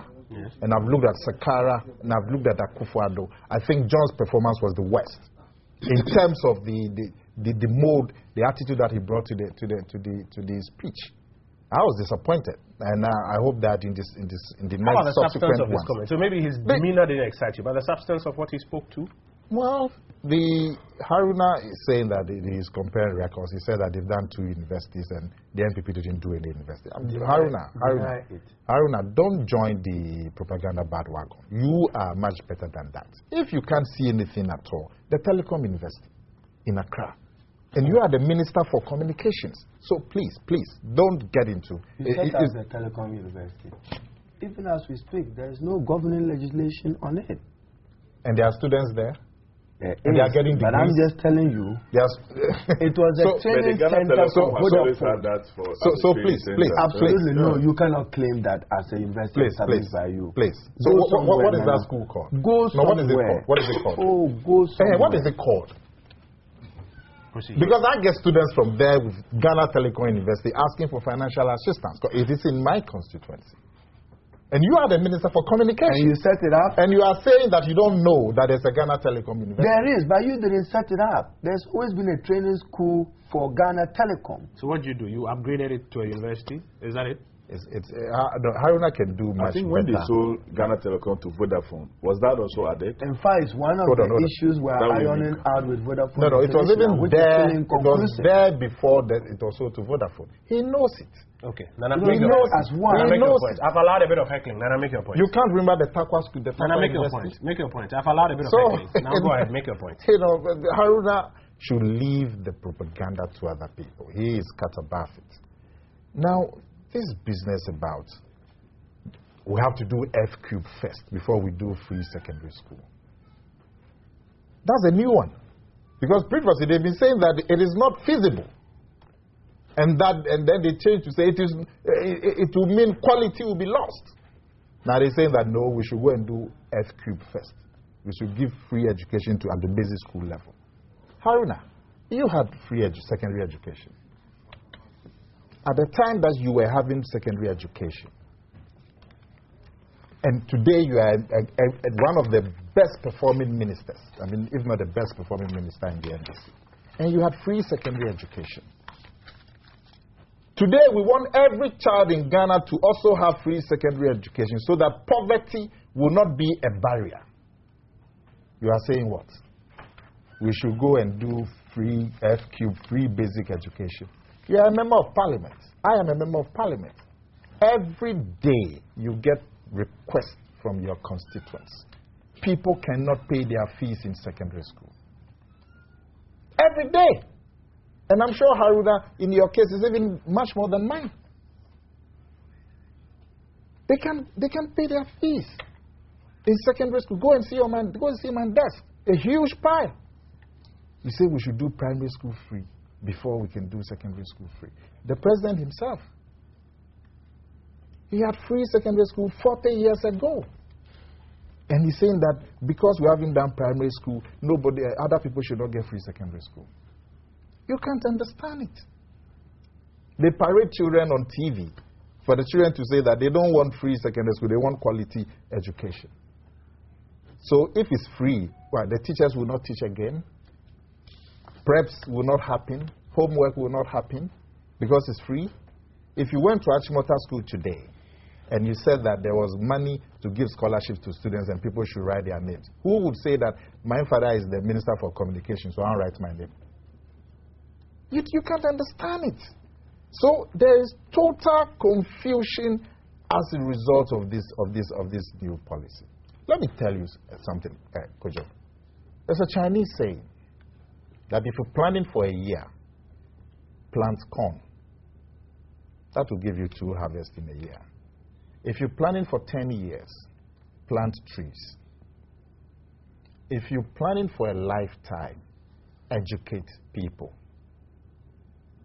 Education is the best tool to lift people out of poverty. All of us sitting here, we may talk nice and all of that. Do you know our backgrounds? My mother, my father were peasant farmers at Insutem in the Fantiakwa. Your last minute, and then I'll start asking follow-up questions. You have a crying need whose time is even overdue. And you have somebody who's saying that we must confront this thing today, especially when we have oil. All of us are thinking about how we can spread the benefits of the oil economy.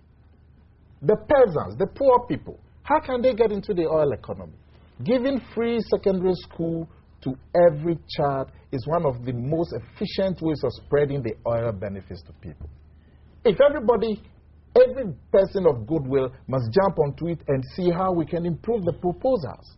Not stand against it, not give excuses, not line up children on TV to say that they don't want free education. My last question not say that we should go and do F-cube when you had it 40 years ago. My last question will be about the president's responses to questions. But I want to start off with F-cube first. Isn't there some substance to that argument? That if the Constitution says F-cube, and today, I mean, F-cube 10 years after the passage of the Constitution or the voting into being of the Constitution, and today we all cannot say for a fact that indeed F-cube is a reality because there are so many fees that are being paid, then it makes some sense to perhaps try and achieve that one that has been put down first before we try to do anything more. Isn't there any substance to that argument at all? If we're using these arguments, Kwame Nkrumah wouldn't have taken free education to the north. Because when they were taking free education to the north, they had only one middle school in the whole of the northern region, which includes the Upper West and Upper East at that time. Haruna Idrisu would not have had free education. John Mahama would not have had free secondary education. But I don't know if the constitutions had, that time prescribed F-cube. The 1992 constitution has prescribed F-cube, which we haven't finished executing. Is there no substance in trying to do that before we go forward? Are they mutually exclusive? Is giving free primary school mutually exclusive of free secondary school? If I were the NDC government and the NPP, the opposition party, came up that we would give Ghanaian children education, free secondary education. What I would say if I was NDC, I would say yes, it is a good thing. We will do it, but we will also do it at the primary level. But look at them. It is not mutually exclusive. How much fees do we pay at the government primary schools? That was why capitation grant is free. The primary schools are not boarding. They are all-day schools, the public schools. Tuition is free. So because it's not boarding, nobody pays fees. But the teachers, they find a way of bringing in little fees to make some money. So they will say typing fees. They will say PTA fees. Because of that, President Akufo said these fees should not be there because primary school is supposed to be free. So capitation grant was brought in to take care of these petty fees, the PTA dues, typing fees, those things that they bring, they manage to bring. They said we will standardize them. We will acknowledge 3 or 4 of these fees and pay capitation to cover them. As we speak, all you need to do is look at the new level of the fees because of inflation and all of that, and increase capitation to cover them. Okay. Because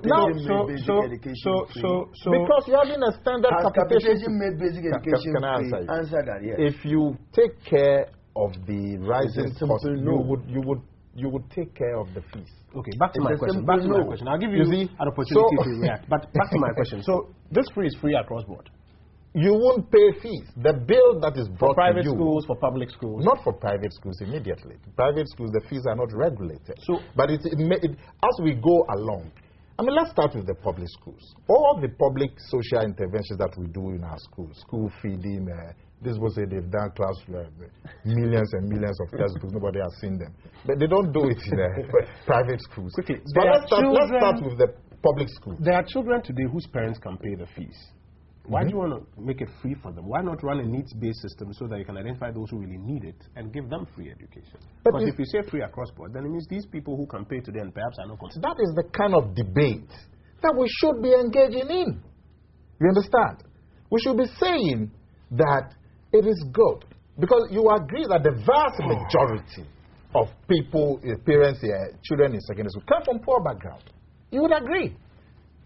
We don't want the chasing after the few rich ones to obstruct the poor ones. But if you make a case that we should find a way of getting the rich ones to pay, then you are advancing the argument forward. But when you line up children onto the TV and say, we don't want free education, my final question before I go that we should do Akufo-Addo. We should do FQ. What is that? Final question before I go to Akufo-Addo. One of the, bits of paid feedback. 640 to William. And you come to tell us we should do free private. One of the bits of feedback about the president's performance. You're not embarrassed. Mr. Akumia, one of the bits of feedback about the president's performance was that President Mahama demonstrated a deep understanding of many of the issues that were raised. He could scope it well, even though the criticism is that the clear direction wasn't there. But that is contrasted with your candidate, who some criticized right after that IE encounter, that he didn't quite demonstrate a deep understanding of the full scope of teething bits that contribute to any one issue that was raised before him. Quick reaction, and then I'll go to Kofi. Well, the one-on-one debates are coming up, where all the 5 or 6 of them will be sitting at the table and debating the issues. And I'm sure at that table we'll have a better picture of the person who has a deeper understanding of the issues. But essentially, John Mahama has been there for 4 years. As vice president, so he cannot come and pretend that he's coming with some new broom. He's been there for 4 years. In his own words, he was given every responsibility. Head of economic management team is there, that is every responsibility. So in this case, he should be showing us what he has done. Okay. Not an understanding of the issues. In 2 minutes, it will be 11 a.m. This is Newsfile. Kofi-Addo speaks for the Rawlingses. What do you make of the president of the IEA, his reactions? And have you guys allowed the free SHS idea to take away the steam from what you wanted to communicate initially? I think I would be deceiving myself if I say that the idea of free SHS has not traveled very far and even into the rural areas. And things like that travel very far. I remember very well in this country, somewhere in 1995, when a certain financial institution was established in this country, Piram and Resource 500. They were offering very high interest rates. The government at that time gave indication that these people are out there to defraud and that people should not send their monies in there. It was more like a revolution against the system than that, because they were not offering them good interest rates. They were trying to stop them from taking their monies where they could get higher interest rates than even the existing treasury bills. It tells you how we perceive things such as that. Anything that we say, oh, is free or is offering higher interest, even when the truth is told, it becomes very difficult. Those operations were illegal. It becomes, I'm only saying how those who were sending their monies in there were behaving. No, Mrs. Rollins said they were actually doling out counterfeit money. Debate President Muhammad. You don't know what I'm talking about. So and what did the government do about it? Give him some latitude. Sorry. Allow me to present myself. I want to present. We're helping you. So if you look at the SHS being free today, everybody will want to have a child attending secondary school for free. So anybody who says that it's not possible is seen as a negative person. But that should not have been the case. We have to ask ourselves, like the questions you ask, what is the situation at the basic level? What is the situation at the basic level? Has it reached a stage where it is equally spread? I come from a village where we used to have the primary school under 3. And there was somebody who, through her own initiative, established a private school that was under some rules. She had untrained teachers, some of whom actually dropped out of secondary school. They couldn't continue. Parents in that village were willing to send their children to that private school with untrained teachers because it is roofed and paid, as compared to sending their children to the public school that was being run under some shades and under trees for free. So it tells you infrastructure is key. Subsequently, when classrooms were built in that village, these same parents started withdrawing their children from this private school with untrained teachers to the public school. So if you develop infrastructure at the basic level, to the point that is supposed to be, and offer it free to the level that is supposed to be, it gives you the platform now to move to the next stage. If you look at the ideas, the principles, everything behind the JSS or the JHS as it's called now, Children of the Land, when it came, I remember there was a song that went along with it. Gather courage, the psychomotor skill has come to what. They provided some equipment for science practicals, other technical education, and what have you. Let's ask ourselves today whether we still have that. Whether our guys, the ladies, and then the young ones who are getting out from the JSS are able to come out understanding some basic things. And whether we should reinforce this level and make it solid before moving to the next phase, or we should just rush to the next phase at the time we still have weaknesses in all the basic points that we do. This is what the example I was giving about when I used the pyramid system, where people saw it as huge interest as against the traditional banking system that was offering them smaller interest. If they had kept their money in the traditional banks that was offering them the smaller interest, their monies would have been saved. But when they rise for something they thought was free and bigger, they lost their money.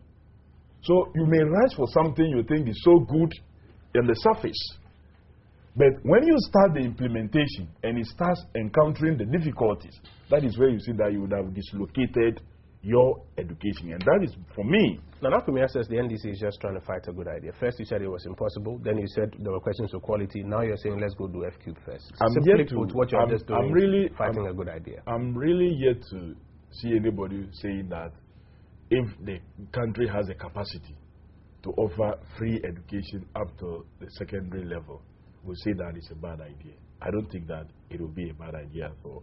But me as an educationist, if you ask me to choose between the two, I would ask that let's strengthen the infrastructure for the secondary education for now, whilst we concentrate on offering free, compulsory, universal, basic education. But what the secondary schools now need is infrastructural development, serious infrastructural development. We've had schools in the past that we've labeled as science schools, where we knew that if you attended such a secondary school and you were doing sciences, you come out very well.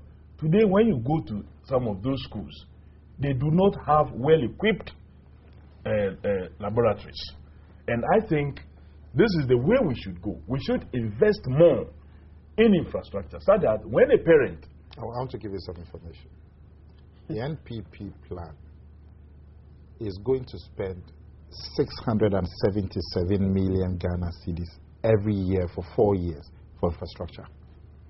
I agree with that. So we could still do more. If we still have, we can do more to cover every. I want that if my child is to school in, say, Bunkperungu Yoyo, and he's doing ICT, his training will be the same as a child in Accra here. We will not have a situation where an ICT teacher stand before a student somewhere in the village and say, ICT, say after me, it means information computer technology. And this child will go to write an exams together with a child that attended the school in Accra, whose teacher taught him the right thing, that ICT is information communication technology. They all encounter what is the meaning of ICT. That child, having learned what the teacher taught him, will answer. ICT is information computer technology. The marking scheme comes, it is wrong. But it is not that the child is not good, but because we have not offered appropriate condition for the training of that child. Did the president show a lot of clarity in how to tackle many of the other questions that were raised? There were questions about mental health. There were questions about, the Fulani menace, for instance. In your consumption of his answers, in your listening to him, did he demonstrate clarity on what to do about some of these things? I think these two questions that you asked me were one of the areas I thought the president answered very well. The mental health.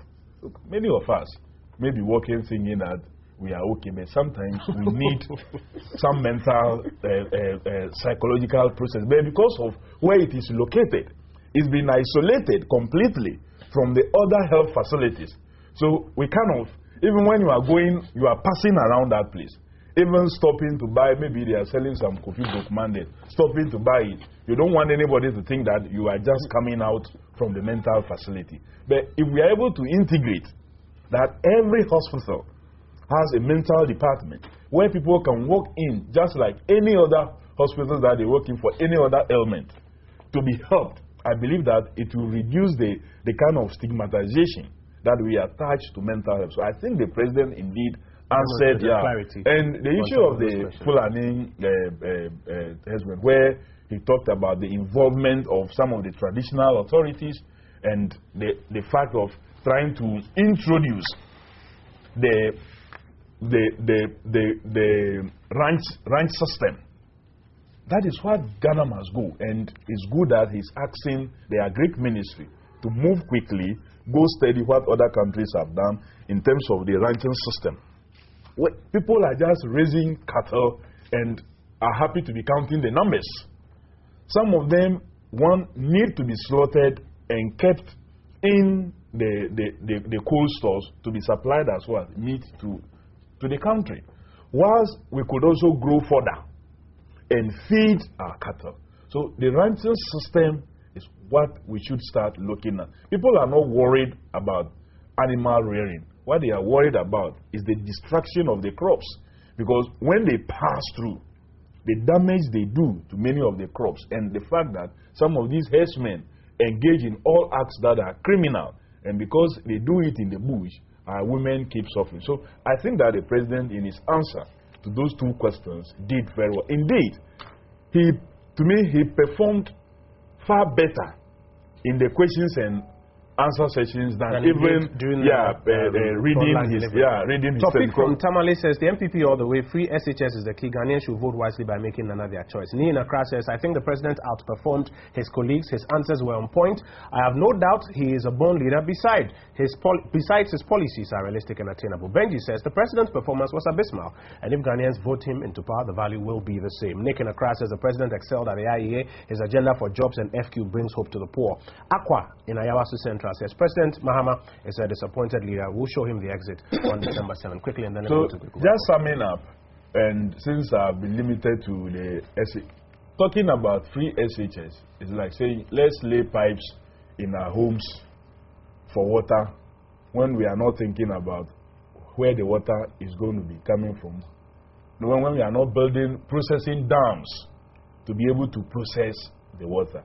I think if we want to solve education problem, the basics should be very solid so that as people move into the secondary level, they will be able to move in such a way that they are stronger. Not the situation where the people who are moving in there are fewer because we are not having enough training. Many persons are denied access at the very basic level.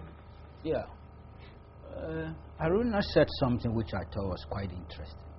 That it's shameful that even though the Constitution makes basic education free and compulsory, and we're supposed to attain it within a 10-year framework, up to this stage we haven't been able to do that, and that is virtually like an indictment on leadership and the governance structure. Yes, I think I've read this here before. I wouldn't reread it. This is November 30th, 1995. Free basic education for all. That's Daily Graphic. House approves plan.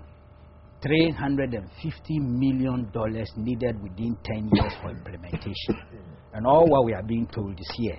Mr. Harry Sawyer, the education minister, on the floor of the House, talking about the thing being a constitutional requirement and the education being basic, being the catalyst for development and all the rest. Everything we are saying today was said here. Same script, different cast. Thank you. That's what we've been doing to ourselves. And it's under the cover, realism, prudence, calculate. Let's take our time. We build from A to B and to C. That's what we've been doing.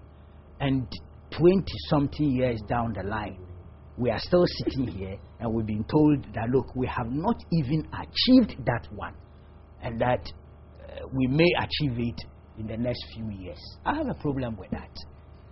I think that this whole thing is about leadership. And I think Akufo-Addo made it clear. Leadership is about choices. It's the kind of strategy you adopt, the goal you defined, and the commitment to the program that you outline. So the Ghanaian electorate is listening. I'm so grateful that education has become such a frontline issue. We are not talking too much who smokes cocaine or sniffs cocaine or smokes weed, which became a frontline issue not too long ago. Here we are focused on a very critical issue like education, and everybody is compelled to come out with their programs, their strategies, and all the challenges that come with it. And I think it's good for our politics. To be honest with you, from a very purely ideological point of view, I have opted for those who will be bold enough to declare that this is the policy they want. That's free senior high school. Put out a program, go out there, sell it to the people, get the people to vote for you, and come to implement it. The key thing is implementation. But you see, before implementation, you must win power. And to win power, you must advertise your message. You must market your product. Let the people get convinced. It's a final decision. Because see, what I've noticed is that whether we like it or not, the debate is going to be endless among the political parties and the political leaders. Each of them appears very convinced about the stand they've taken. Look, schools and streets are not good enough.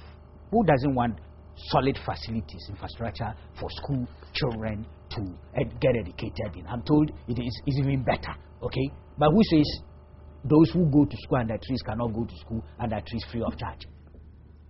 Who says they can't go to school free of charge. Yeah, teachers become weather forecasters. Please.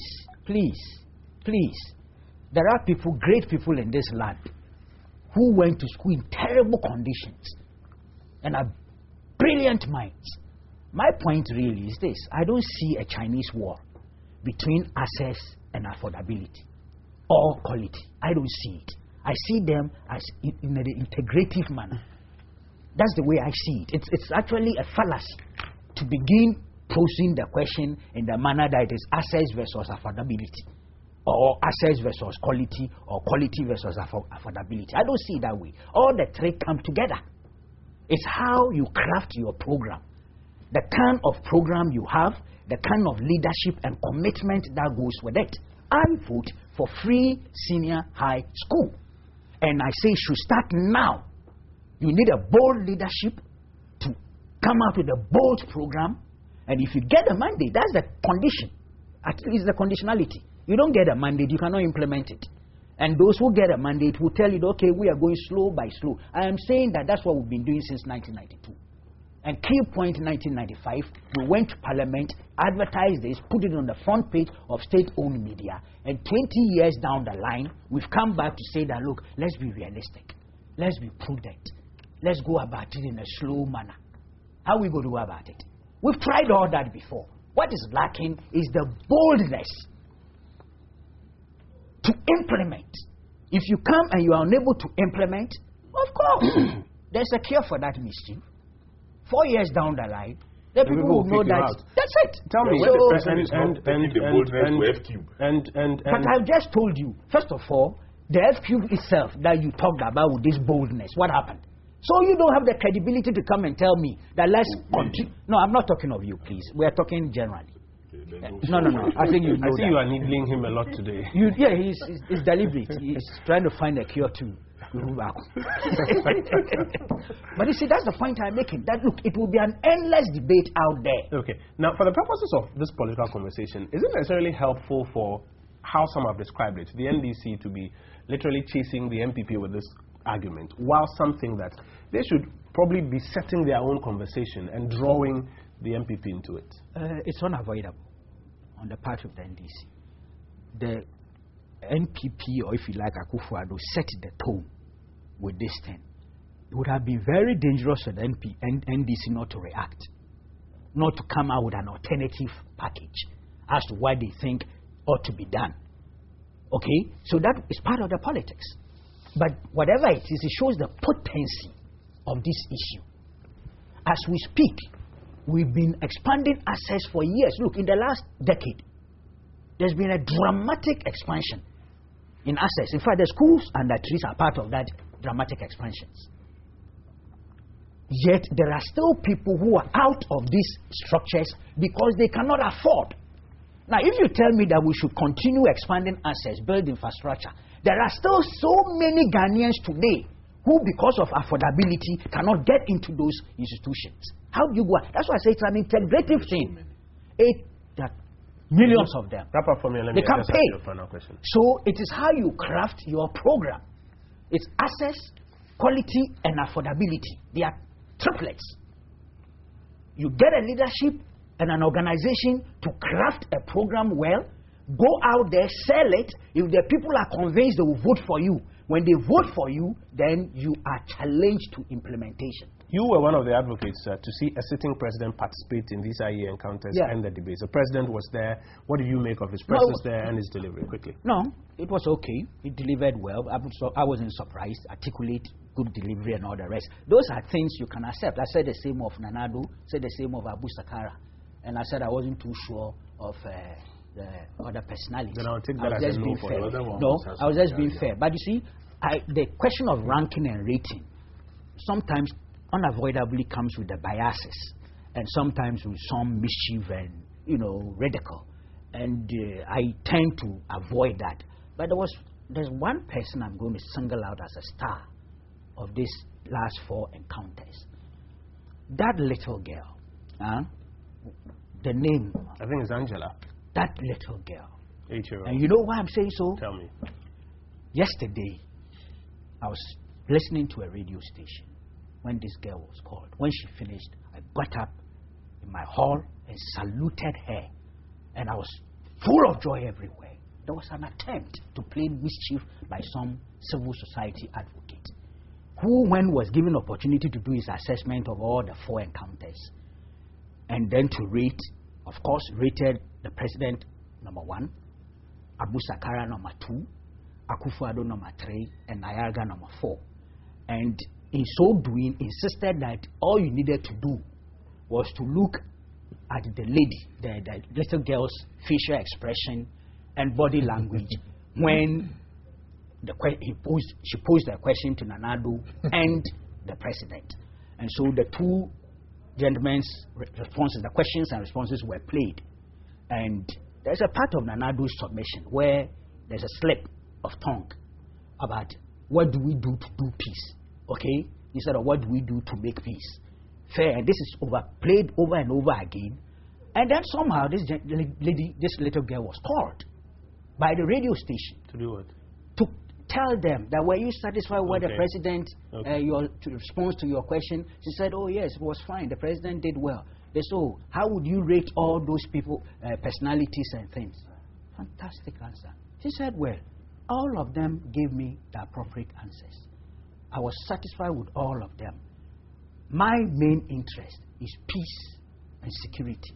And that is why I am there to ask those questions. This lady refused to be drawn into that. And I said, that is the real star of that event. She told us, you can assess people, but cut out radical. Because that project is a major project.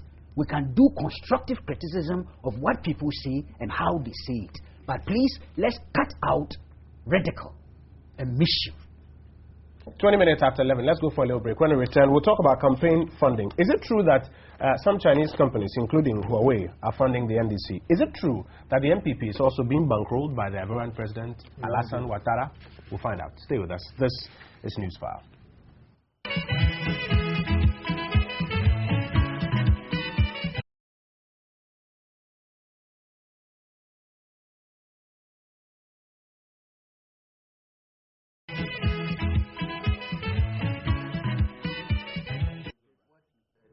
And converted it to a book. Let's go back. Yeah, I can hear you. Welcome back. It's 28 minutes after 11. Very tight schedule that we're running here. As I tweeted earlier this morning, it's a packed show on Newsfile this morning. I'm going to try and give my guests equal time and introduce a new subject. They are at liberty to speak to that subject or to react to some of the things we've talked about, or to do a bit of both. I'll be happy if they do a bit of both. Let me just read a few of your texts that are in just before we do that. The NDP, okay, no, I've read these ones already, forgive me. I'm sure I'll come back to text messages later. Felix in Accra says, I think the EC has become, I think we have read all of these texts earlier. Let me just inform you that you should brace up yourself for supersonic browsing with the new Facebook app for every phone on MTN. Even if your phone doesn't have a fancy touchscreen or keypad, it may just be smarter than you think. It's as easy as MTN. Download the application for free at mtn.com.gh/Facebook.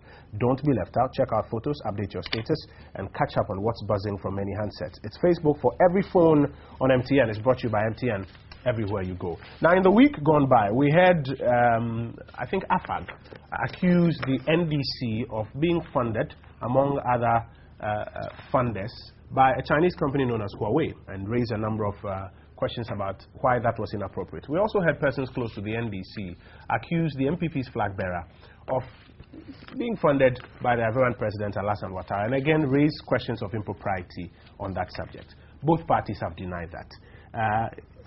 In this season, I'm sure you would expect accusations and denials, but the bigger question is, what are we doing about the whole subject of campaign and party funding?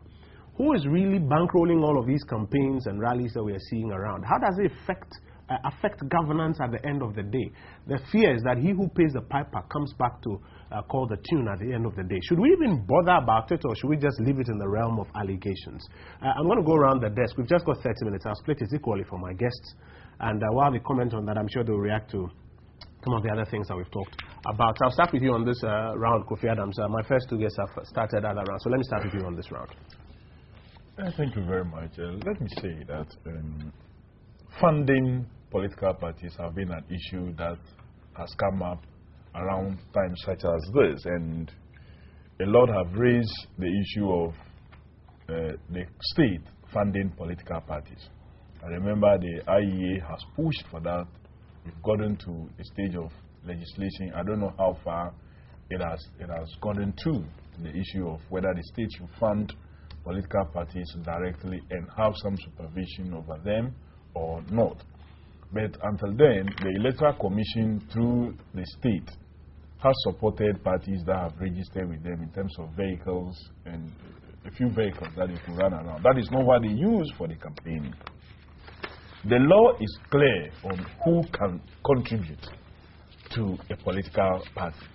If it's a company, it should be at least 75% Ghanaian owned to be able to contribute to a political party. And no other foreign national has a right, per our political funding laws, to contribute to parties' campaigns. But we've seen accusations upon accusations since the 90s. I remember the coming in of this country of some Italians who came in just before the 96 or the 2000 elections, and what went on and on and on and on up to this point. But there is no evidence. Because whatever it is, these two parties that are being accused understand the law, so they may have a way of possibly sourcing their funds such that they will not find fault with the law. The other part of the law also is that parties are supposed to submit their audited accounts to the Electoral Commission from time to time.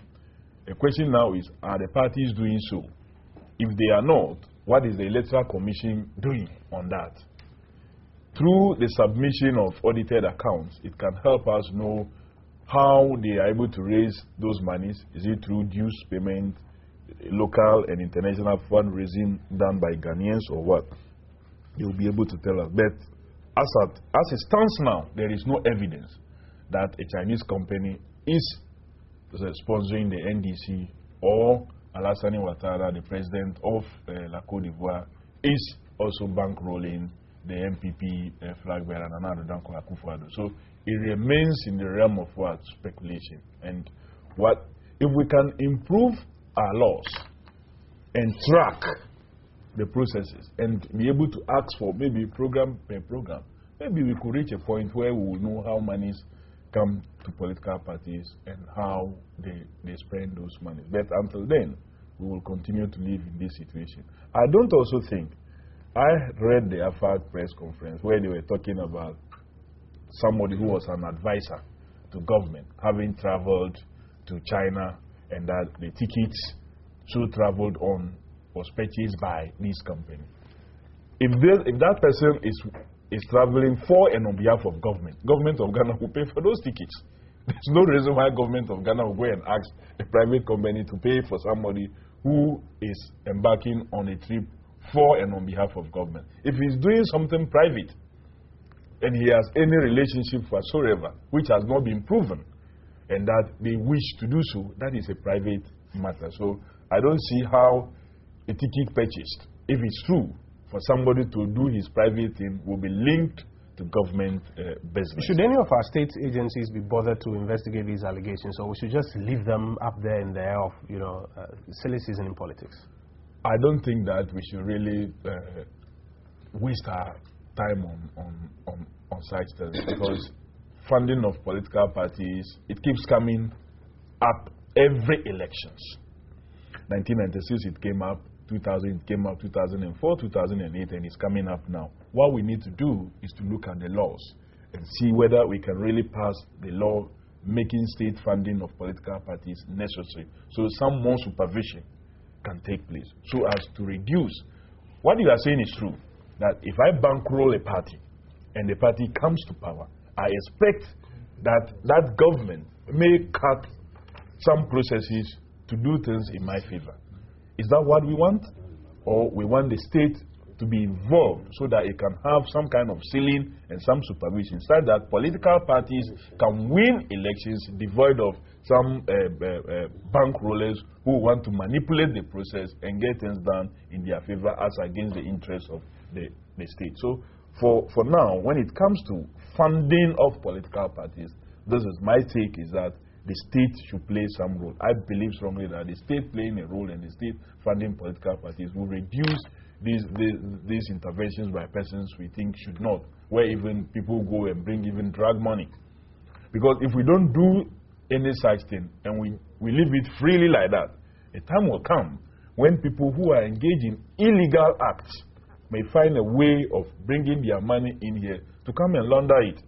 Because they know that if they use it to fund political parties and they win an election, they will have another way of getting money that will be clean now for them to be able to use for their operations. Let me pause you here and leave 1 final minute for you for reactions when everybody's done. Quickly, let me hear from you on the subject of funding.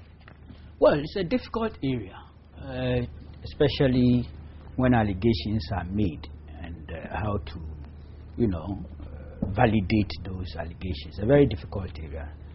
But we've had instances in our history where parties or personalities in parties have been accused of violating such laws. I recall in the wake of the PNDC so-called revolution, they tried Okutwe was then the chairman of the PNP, and Osei and Kwesiama. I think they were tried and jailed for having taken $1 million or so from Chevalier. He's an Italian businessman who was based in South Africa. And they claimed that this was a violation of the Political Parties Act of the Third Republic. And, subsequent to that, I remember in the early days of this republic, the NDC held a certain auction, if you recall. The Libyan embassy was there to buy some of the video cassettes, also CP also paid for some. There was a public outroar, and the NDC returned those monies, if you recall, because it was deemed to be violation of the Political Parties Act. I know some people went to court even on that matter. I can't recollect the outcome of that case. But as Kofi-Addo was saying that there's never been evidence, there has been some evidence, except that we haven't done any enforcement. This party, the ruling party, in election 2002, there's evidence to the effect that it collected 116,000 pounds from Scansem, the mother group of Gassam, for the purposes of election 2000. And Kofi-Addo knows what I'm saying is true. It was a complete violation. You know that because it's public record now. But there's been no enforcement. It's part of our subculture. I have the letter here. This is a letter that had been signed by Austin Gabi. And if you permit me, I'll read portions of it. No, who says there's no time? Please, could we stop that? This letter is dated. I'll take off one for your reactions later. This is dated 17 January 2003. And it is, Dear Dr. Asamoah, this is NDC National Chairman. He says, good day. I have to write this special request to enable us fulfill a kind of assistance postponed. So on the letterhead, why is it that it's really coming from Austin Gabi? Don't read it quickly. Kofi, please proceed. As you are aware, as you are no doubt aware, Madam Bertha Fofi, an ardent NDC supporter, led His Excellency Edu, now ambassador to the Scandinavian region, based in Denmark, to obtain 116,000 pounds from his principal, Scansem of Norway, to assist the NDC during the 2000 elections. And we did interview Mr. Austin Gabi. When you say we, you mean the Crusading Guide? The Crusading Guide. When we intercepted this letter, we decided we'll publish it, do a story. So we interviewed Mr. Austin Gabi. And he admitted that this money came to him. And to be fair to him, if you give me the chance, I'll read from the publication that we did, which was November 14th, 8th November 2007 edition of my paper. Mr. Gabi told the editor-in-chief of this paper, that's myself, my good self, last Tuesday evening, that the 116,000 pounds was a donation from Scansem. He insisted that it was not a bribe money and not meant for any individual, but for the whole party. that donation had nothing to do with the Norwegian court case about alleged $4 million bribery of the Rawlinses and P.V. Obin. The Rawlinses knew nothing about the donation. It was for the party, and it went to the party chairman for electioneering. That is all about it. And then we told him that we reminded him that the receipt of that donation, as he put it, for election 2000 amounted to a violation of the Political Parties Act, Act 574. Mr. Game said he did not think so, and also did not avert his mind to that at the time he was accepting the donation in 2000. So this public record, 2 minutes. This is evidence to the effect that these things happen. And for all you know, it could cut across the political divide. But if you don't have the evidence, you can't. So we don't have evidence on these ones. Should we leave it to continue, or should we work towards tightening the legal regime? Which one don't we have evidence? At least on the Huawei. I don't have evidence. To Watara ones. So should we just leave the system as it is, or should we do more towards tightening the regime? You see, no. Eventually, I'm for state funding. I'm for. But you see, all the parties, when they are in opposition, they appear to be for it.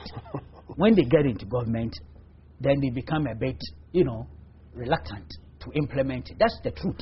If you check the Hansard, when the new Political Parties Act was being debated in Parliament, you'll be amazed at the way things went.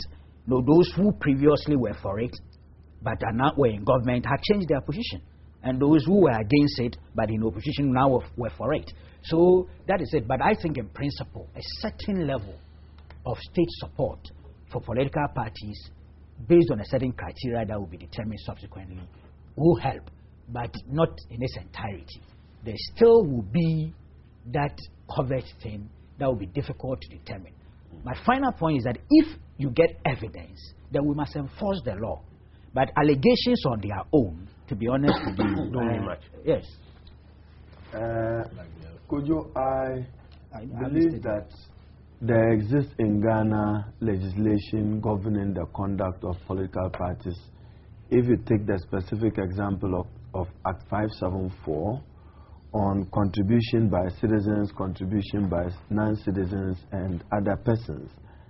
However, I'm unable to make further comment because I do not have a shred of evidence on many of the things that you have said, particularly in respect of Ivory Coast and President Alassane Ouattara. I know him personally, and I know that he upholds good values and want the good of his country and will not engage in any conduct. It would have been useful if you gave me an indication who within the NDC is purporting to have made this statement. Then we can go behind the veil to find out what has informed it. Now, in respect of Huawei, I may have to share some information because I'm sector minister and they do operate and function under the ministry. They do have some relationship. One, let me state that the NDC government did not give any contract to Huawei. We're only implementing a project that began in 2006 with the development of a nationwide broadband infrastructure, which is based on a bilateral cooperation which was signed between the government of Ghana and the government of China, implemented with funding by the government of China with Huawei as contractor. This memorandum of understanding was signed by Professor Mike Okwe of the MPP government as far back 2006, as I said. And now there's some information about tax exemption. You can read Article 174 of the Constitution. No person in Ghana can purport to grant a tax waiver or exemption. So anybody who thinks that Minister Haruna Idrisu or any other entity sitting anywhere has the power to grant exemption to a corporate entity is fundamentally flawed. It's only Parliament that can grant that. In respect of Huawei, I'm aware that Huawei started working under the MPP with a first $30 million facility, to which they enjoyed $5 million tax exemption. There was an additional $30 million to which they enjoyed $7 million tax exemption, which platform, the National Fiber Optic Backbone, was what they sold additionally to Vodafone, and we raised fundamental objections to that. And they currently are enjoying some tax exemption of $43 million, which went to Parliament Finance Committee, and that is being dealt with. This is what I know about government dealing with Huawei. They are currently a continuation of the project, which is a $150 million US. So if you hear $129 million US by AFAC, I'm not aware of any contract which is $120 million, which is between government of Ghana and Huawei. What I do know is that under the CDB facility, they would be implementing a 138 plus counterpart funding of government, a 150 national security infrastructure project, which was started under the MPP under what they call the BNC, Bureau of National Communication. And I understand that even the first agreement was signed by Nana Akufo-Addo whilst he was foreign minister in terms of the implementation of that memorandum of understanding with another Chinese company referred to as ZTE. The 150 million was originally contracted for Huawei to supply terminal equipment for rural telephony, but the NDC government came and reviewed it that our focus was not on the rural telephony thing. We needed to improve access to internet and connectivity and other issues. And when we made appeal, including even President Akufo to the World Bank, USAID and EU to support to build a fiber infrastructure, they declined, except that the Chinese government said that they would support, and then they are supporting their own company, which is Huawei, to do this. I'm not aware of any funding going to the party or to any other person under the aegis of 4 minutes. Broader team of and if party that funding was done, that ought to be investigated, like Kweku said, where appropriate punishment or sanctions in accordance with the law. But I think that generally, if you have followed global politics, in China, in Germany, I think Chancellor Kohl, you can go to Israel, even to the United States. Many political ways have fallen because of their inability to manage issues of party funding. And the illegality of it globally is very high because ordinarily the amount of money required to execute a campaign both at national and other level is high. But there's always law. There's always law to regulate. I can only tell you how much it's costing for me to run for Tamale South. I do not know how much he has spent so far in the last several years to maintain his Okakwe seat. I don't know. But there are individual persons who will donate to you generously. I mean, you are there and somebody calls and say that I have a number of T-shirts in my car already printed for you. I have this number of posters. I have this number of motorbikes. In so long as it's from Ghanaian citizens, it's lawful and legitimate to the extent that it complies with 574. But corporate entities abroad, there may be difficulty. There is a limitation and a restriction as to how much they can contribute to a political party. Should we look at a tightened enforcement of 574? We should. And I think that I've always agreed with Kweku, even in opposition. I was one of the strongest advocates for state funding of political parties. For instance, many political parties, even tomorrow, will be laboring how to feed and pay for their party agents who would police the integrity of the 2012 polls. A number of vehicles to support even national officers of the political party, even in terms of advert. Like this year, we're all enjoying the debate. I think that I just want to comment on two things. So far, so good. In terms of civility of the campaign, we've narrowed to the issue of education and many other contentious issues. I think that with time, Mrs. Jean Mensah of the IEA, I personally think that she strongly can be recommended for a national award in terms of the democracy zone if Ghana is considering, because of her contribution to deepening the process and many other related issues, not just engendering this particular debate. Now, Northern Ghana education, that is my end. 1 minute. Dr. Mahmoud Baumia's father, Alhaji Mumuni Baumia, they were the Northern elites who all benefited from free education. And Kojo, we have no regret. We have no shame. We don't owe anybody an apology. Education started in Northern Ghana in 1909, following President Nkrumah's 1952 free compulsory universal basic education because of a moral imperative to close a deficit and a gap in access to education across the country. The North lagged behind 100 years, and therefore the MPP must stop attacking Northerners as if we enjoy some free bees in terms of some biscuit offered. 7 minutes. It was deserving, and even under their Northern Development Fund, they mention it. 7 minutes. Let anybody say that that is not to be done. Thank you. This attitude of Haruna is extremely irresponsible. The NPP has not attacked the provision of free education for the North. What did you tell me today? That you and Mahama enjoy free education, and we are saying that it cannot be done? You did here. Because that's what you are saying. Good. Then I'm giving you the basis. You never explain. Hold on.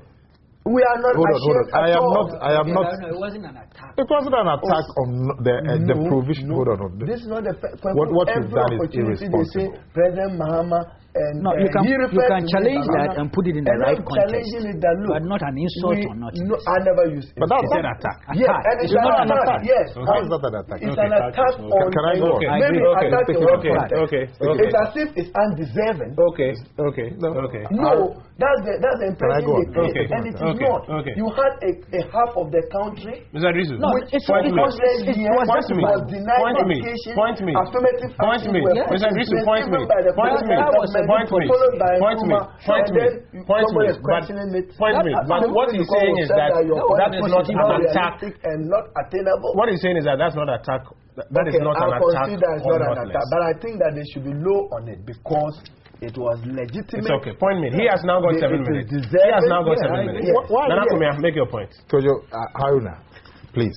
I still think that it is irresponsible of you. Let's tone down to say that the NPP is attacking the provision of free education for them. We are not. Interject. Indeed, We've had a fantastic conversation. No, don't worry about it. Let me go on. Nice guys. Let me tell you something. Indeed, the NPP pledge of free secondary education is inspired by what free education has done for our brothers and sisters from the north, like Haruna Idrisu. That is our inspiration. Kwame Nkrumah brought it so that the North could catch up quickly with the South. And we are for it. We want to catch up with the Taiwans, with the Koreas, with the Indonesians. And we think education is the biggest tool to help us to do that. So the provision of free education for the North is our inspiration. So please, now, this business about state funding, there's some kind of funding. The Electoral Commission itself extends some assistance to political parties and so on. That comes nowhere near the billboards and but you see, that is the problem. Campaigns. You see, that is the problem. That is the problem. If every political party is doing the basic things, there will be no issue, I believe. It is because of the grandiose nature of political advertising that raises the issue of where are all the funding coming from. I want to know how much the is costing, by the way. The NDC, look at the track record they have. Kweku mentioned the documented track record of the NDC getting funding from Akufo-Addo. I can give you the receipt. And I noticed this is a part of the show where people try to cut out understand. Kofi, please. Nana Kumia speaking. If Kofi has any attrition, he should go and deal with Asedun Ketia. Nana, make your point. Make your point. You are taking away from this. Now, Kojo, I'm saying to you that there's a certain track record that you cannot run away from. Kweku Bako has just shown you the behavior of the NDC taking money from foreigners, in this case a foreign company. You remember, Kweku, you remember there was another instance where a foreign company went and donated to the NDC at the fundraiser. No, you remember? I think it was CP. I just said it, yeah. You said it also. Yeah, when public uproar came. Now, what is this tete between you and Haruna? No, because I'm talking to Kojo and he's also talking to Haruna. I just needed some clarity from him. I'm giving him back his iPad. Kojo, I've told you that the NDC has a track record. One is the one that Kweku read. There's also a second one where the foreign company actually went to the NDC fundraiser and made donations. Now, if they were able to make donations in public, you can imagine behind the public what they have been doing to the NDC. That's an imagination. So, that's an imagination. But it's a fact that they went to the fundraiser and donated money publicly to the NDC. Maybe we didn't know how to steal, so we thought that you guys... Gentlemen. So there's a certain track record. Now, this latest one from Huawei... You have evidence to it? It is not about contracts, as Haruna is trying to... It is about the conduct. The AFAC people, they showed copies of invoices for T-shirts ordered by Huawei for NDC. They show the invoices. They show an invoice dated 9th May 2012. They showed an invoice dated 10th July and an invoice dated 28th July. They showed stubs of electronic tickets that had been bought by Huawei for NDC officials. And so we didn't have the flag bearer we didn't have the flag bearer there. These are issues. I'll give you 1 minute. You see, so let's interrogate it. They showed documentation. So what? You have evidence to back these allegations? So, but the evidence was presented by the AFA group. Kofi-Addo doesn't seem to think that we should spend time investigating it. I think if you have evidence. But the evidence was presented. Now I would advise the AFAD people to present the evidence more strongly. Because they showed invoices of orders that had been made by Huawei for NDC. Unless somebody can say that those invoices are not genuine. But they show the invoices. They show the tickets. Copies, the stubs of the electronic tickets that have been bought for NDC officials. So it's a big issue. But you see, like we're saying, it is the extent of the political advertising that raises the issues of funding. Everybody believes that political activity must be funded. There's no doubt about it. Everybody will have to spend money. You have to print T-shirts, you have to print posters, you have to energize your food soldiers and all of that. So everybody knows that there has to be some funding. But it is the extent of the spending that raises the issues. The NPP, as an incumbent government in 2008, our advertising was perceived as grandiose, and I believed we suffered for it. Look at the NDC today. You look at the giant billboards that are now the biggest thing in the landscapes across the country. Some of them changing pictures every 7 days or so. You look at the television advertised. On the day that John Mahama, the president, was endorsed in Kumasi, the next day, we just did the press advertising and did the calculations. I mean, amazing. So yes, they are doing a lot of things. They are spending money. 650,000 CDs on just the press advertising. Yes, but that is not evidence of some illegal funding of their party. No, we have to wrap up. I need to hear from you on the subject of doing some more work on enforcing what 547 says. I have told you that it doesn't mean there's no wrongdoing, but the perception, when you have this huge advertising running on television day and night, and so what do we running in the press, what do we do? If the evidence comes, we should deal with it. The Scancom case where there's clear evidence, nothing was done about it. So it comes to law enforcement, especially when the party is also the ruling party. But I'm told that, you politicians speak about it, but because you know there are openings, and as unfair as this comment may be, because you know there are openings to help all of you out in your campaign and all, when you come to power, you don't necessarily do anything about it. Then we should give it to an independent body to enforce. Because it is an issue. It goes to corruption. When you have all this huge advertising, the perception in people's minds is that where's the money come from? And it endangers our democracy. Because, Kojo, the majority of our people are poor. They are deprived of basic needs. As we speak today, half the city of Accra is under a load shedding program. Then when you find that nothing is being done about it because of lack of resources, but then resources are being pumped into political advertising, it even endangers our democracy. Okay. So it's something that we should take seriously. I'm afraid because of the heckling and all, I'm not able to go around and give everybody an opportunity. But I'll just conclude. Time is up. Time is up. I am unable to do that. Gentlemen, we've got to wrap up. I've just seen copies of the invoices. I'm very sorry. I've seen copies of the invoices, but it's a bit unclear. I cannot make sense of it. At least as at this moment. I'm sure as we interrogate it some more. Kofi, please take your time. Let me wrap up. I'm sure as we interrogate it some more, maybe we can do some more conversations on it. We've got to wrap up at this point. This has been Newsfile. I want to say thank you to Senator Ofori, to Yaya, to our cameramen, to our sound and our light technicians for helping us out this Saturday like they have always done. Have a good weekend.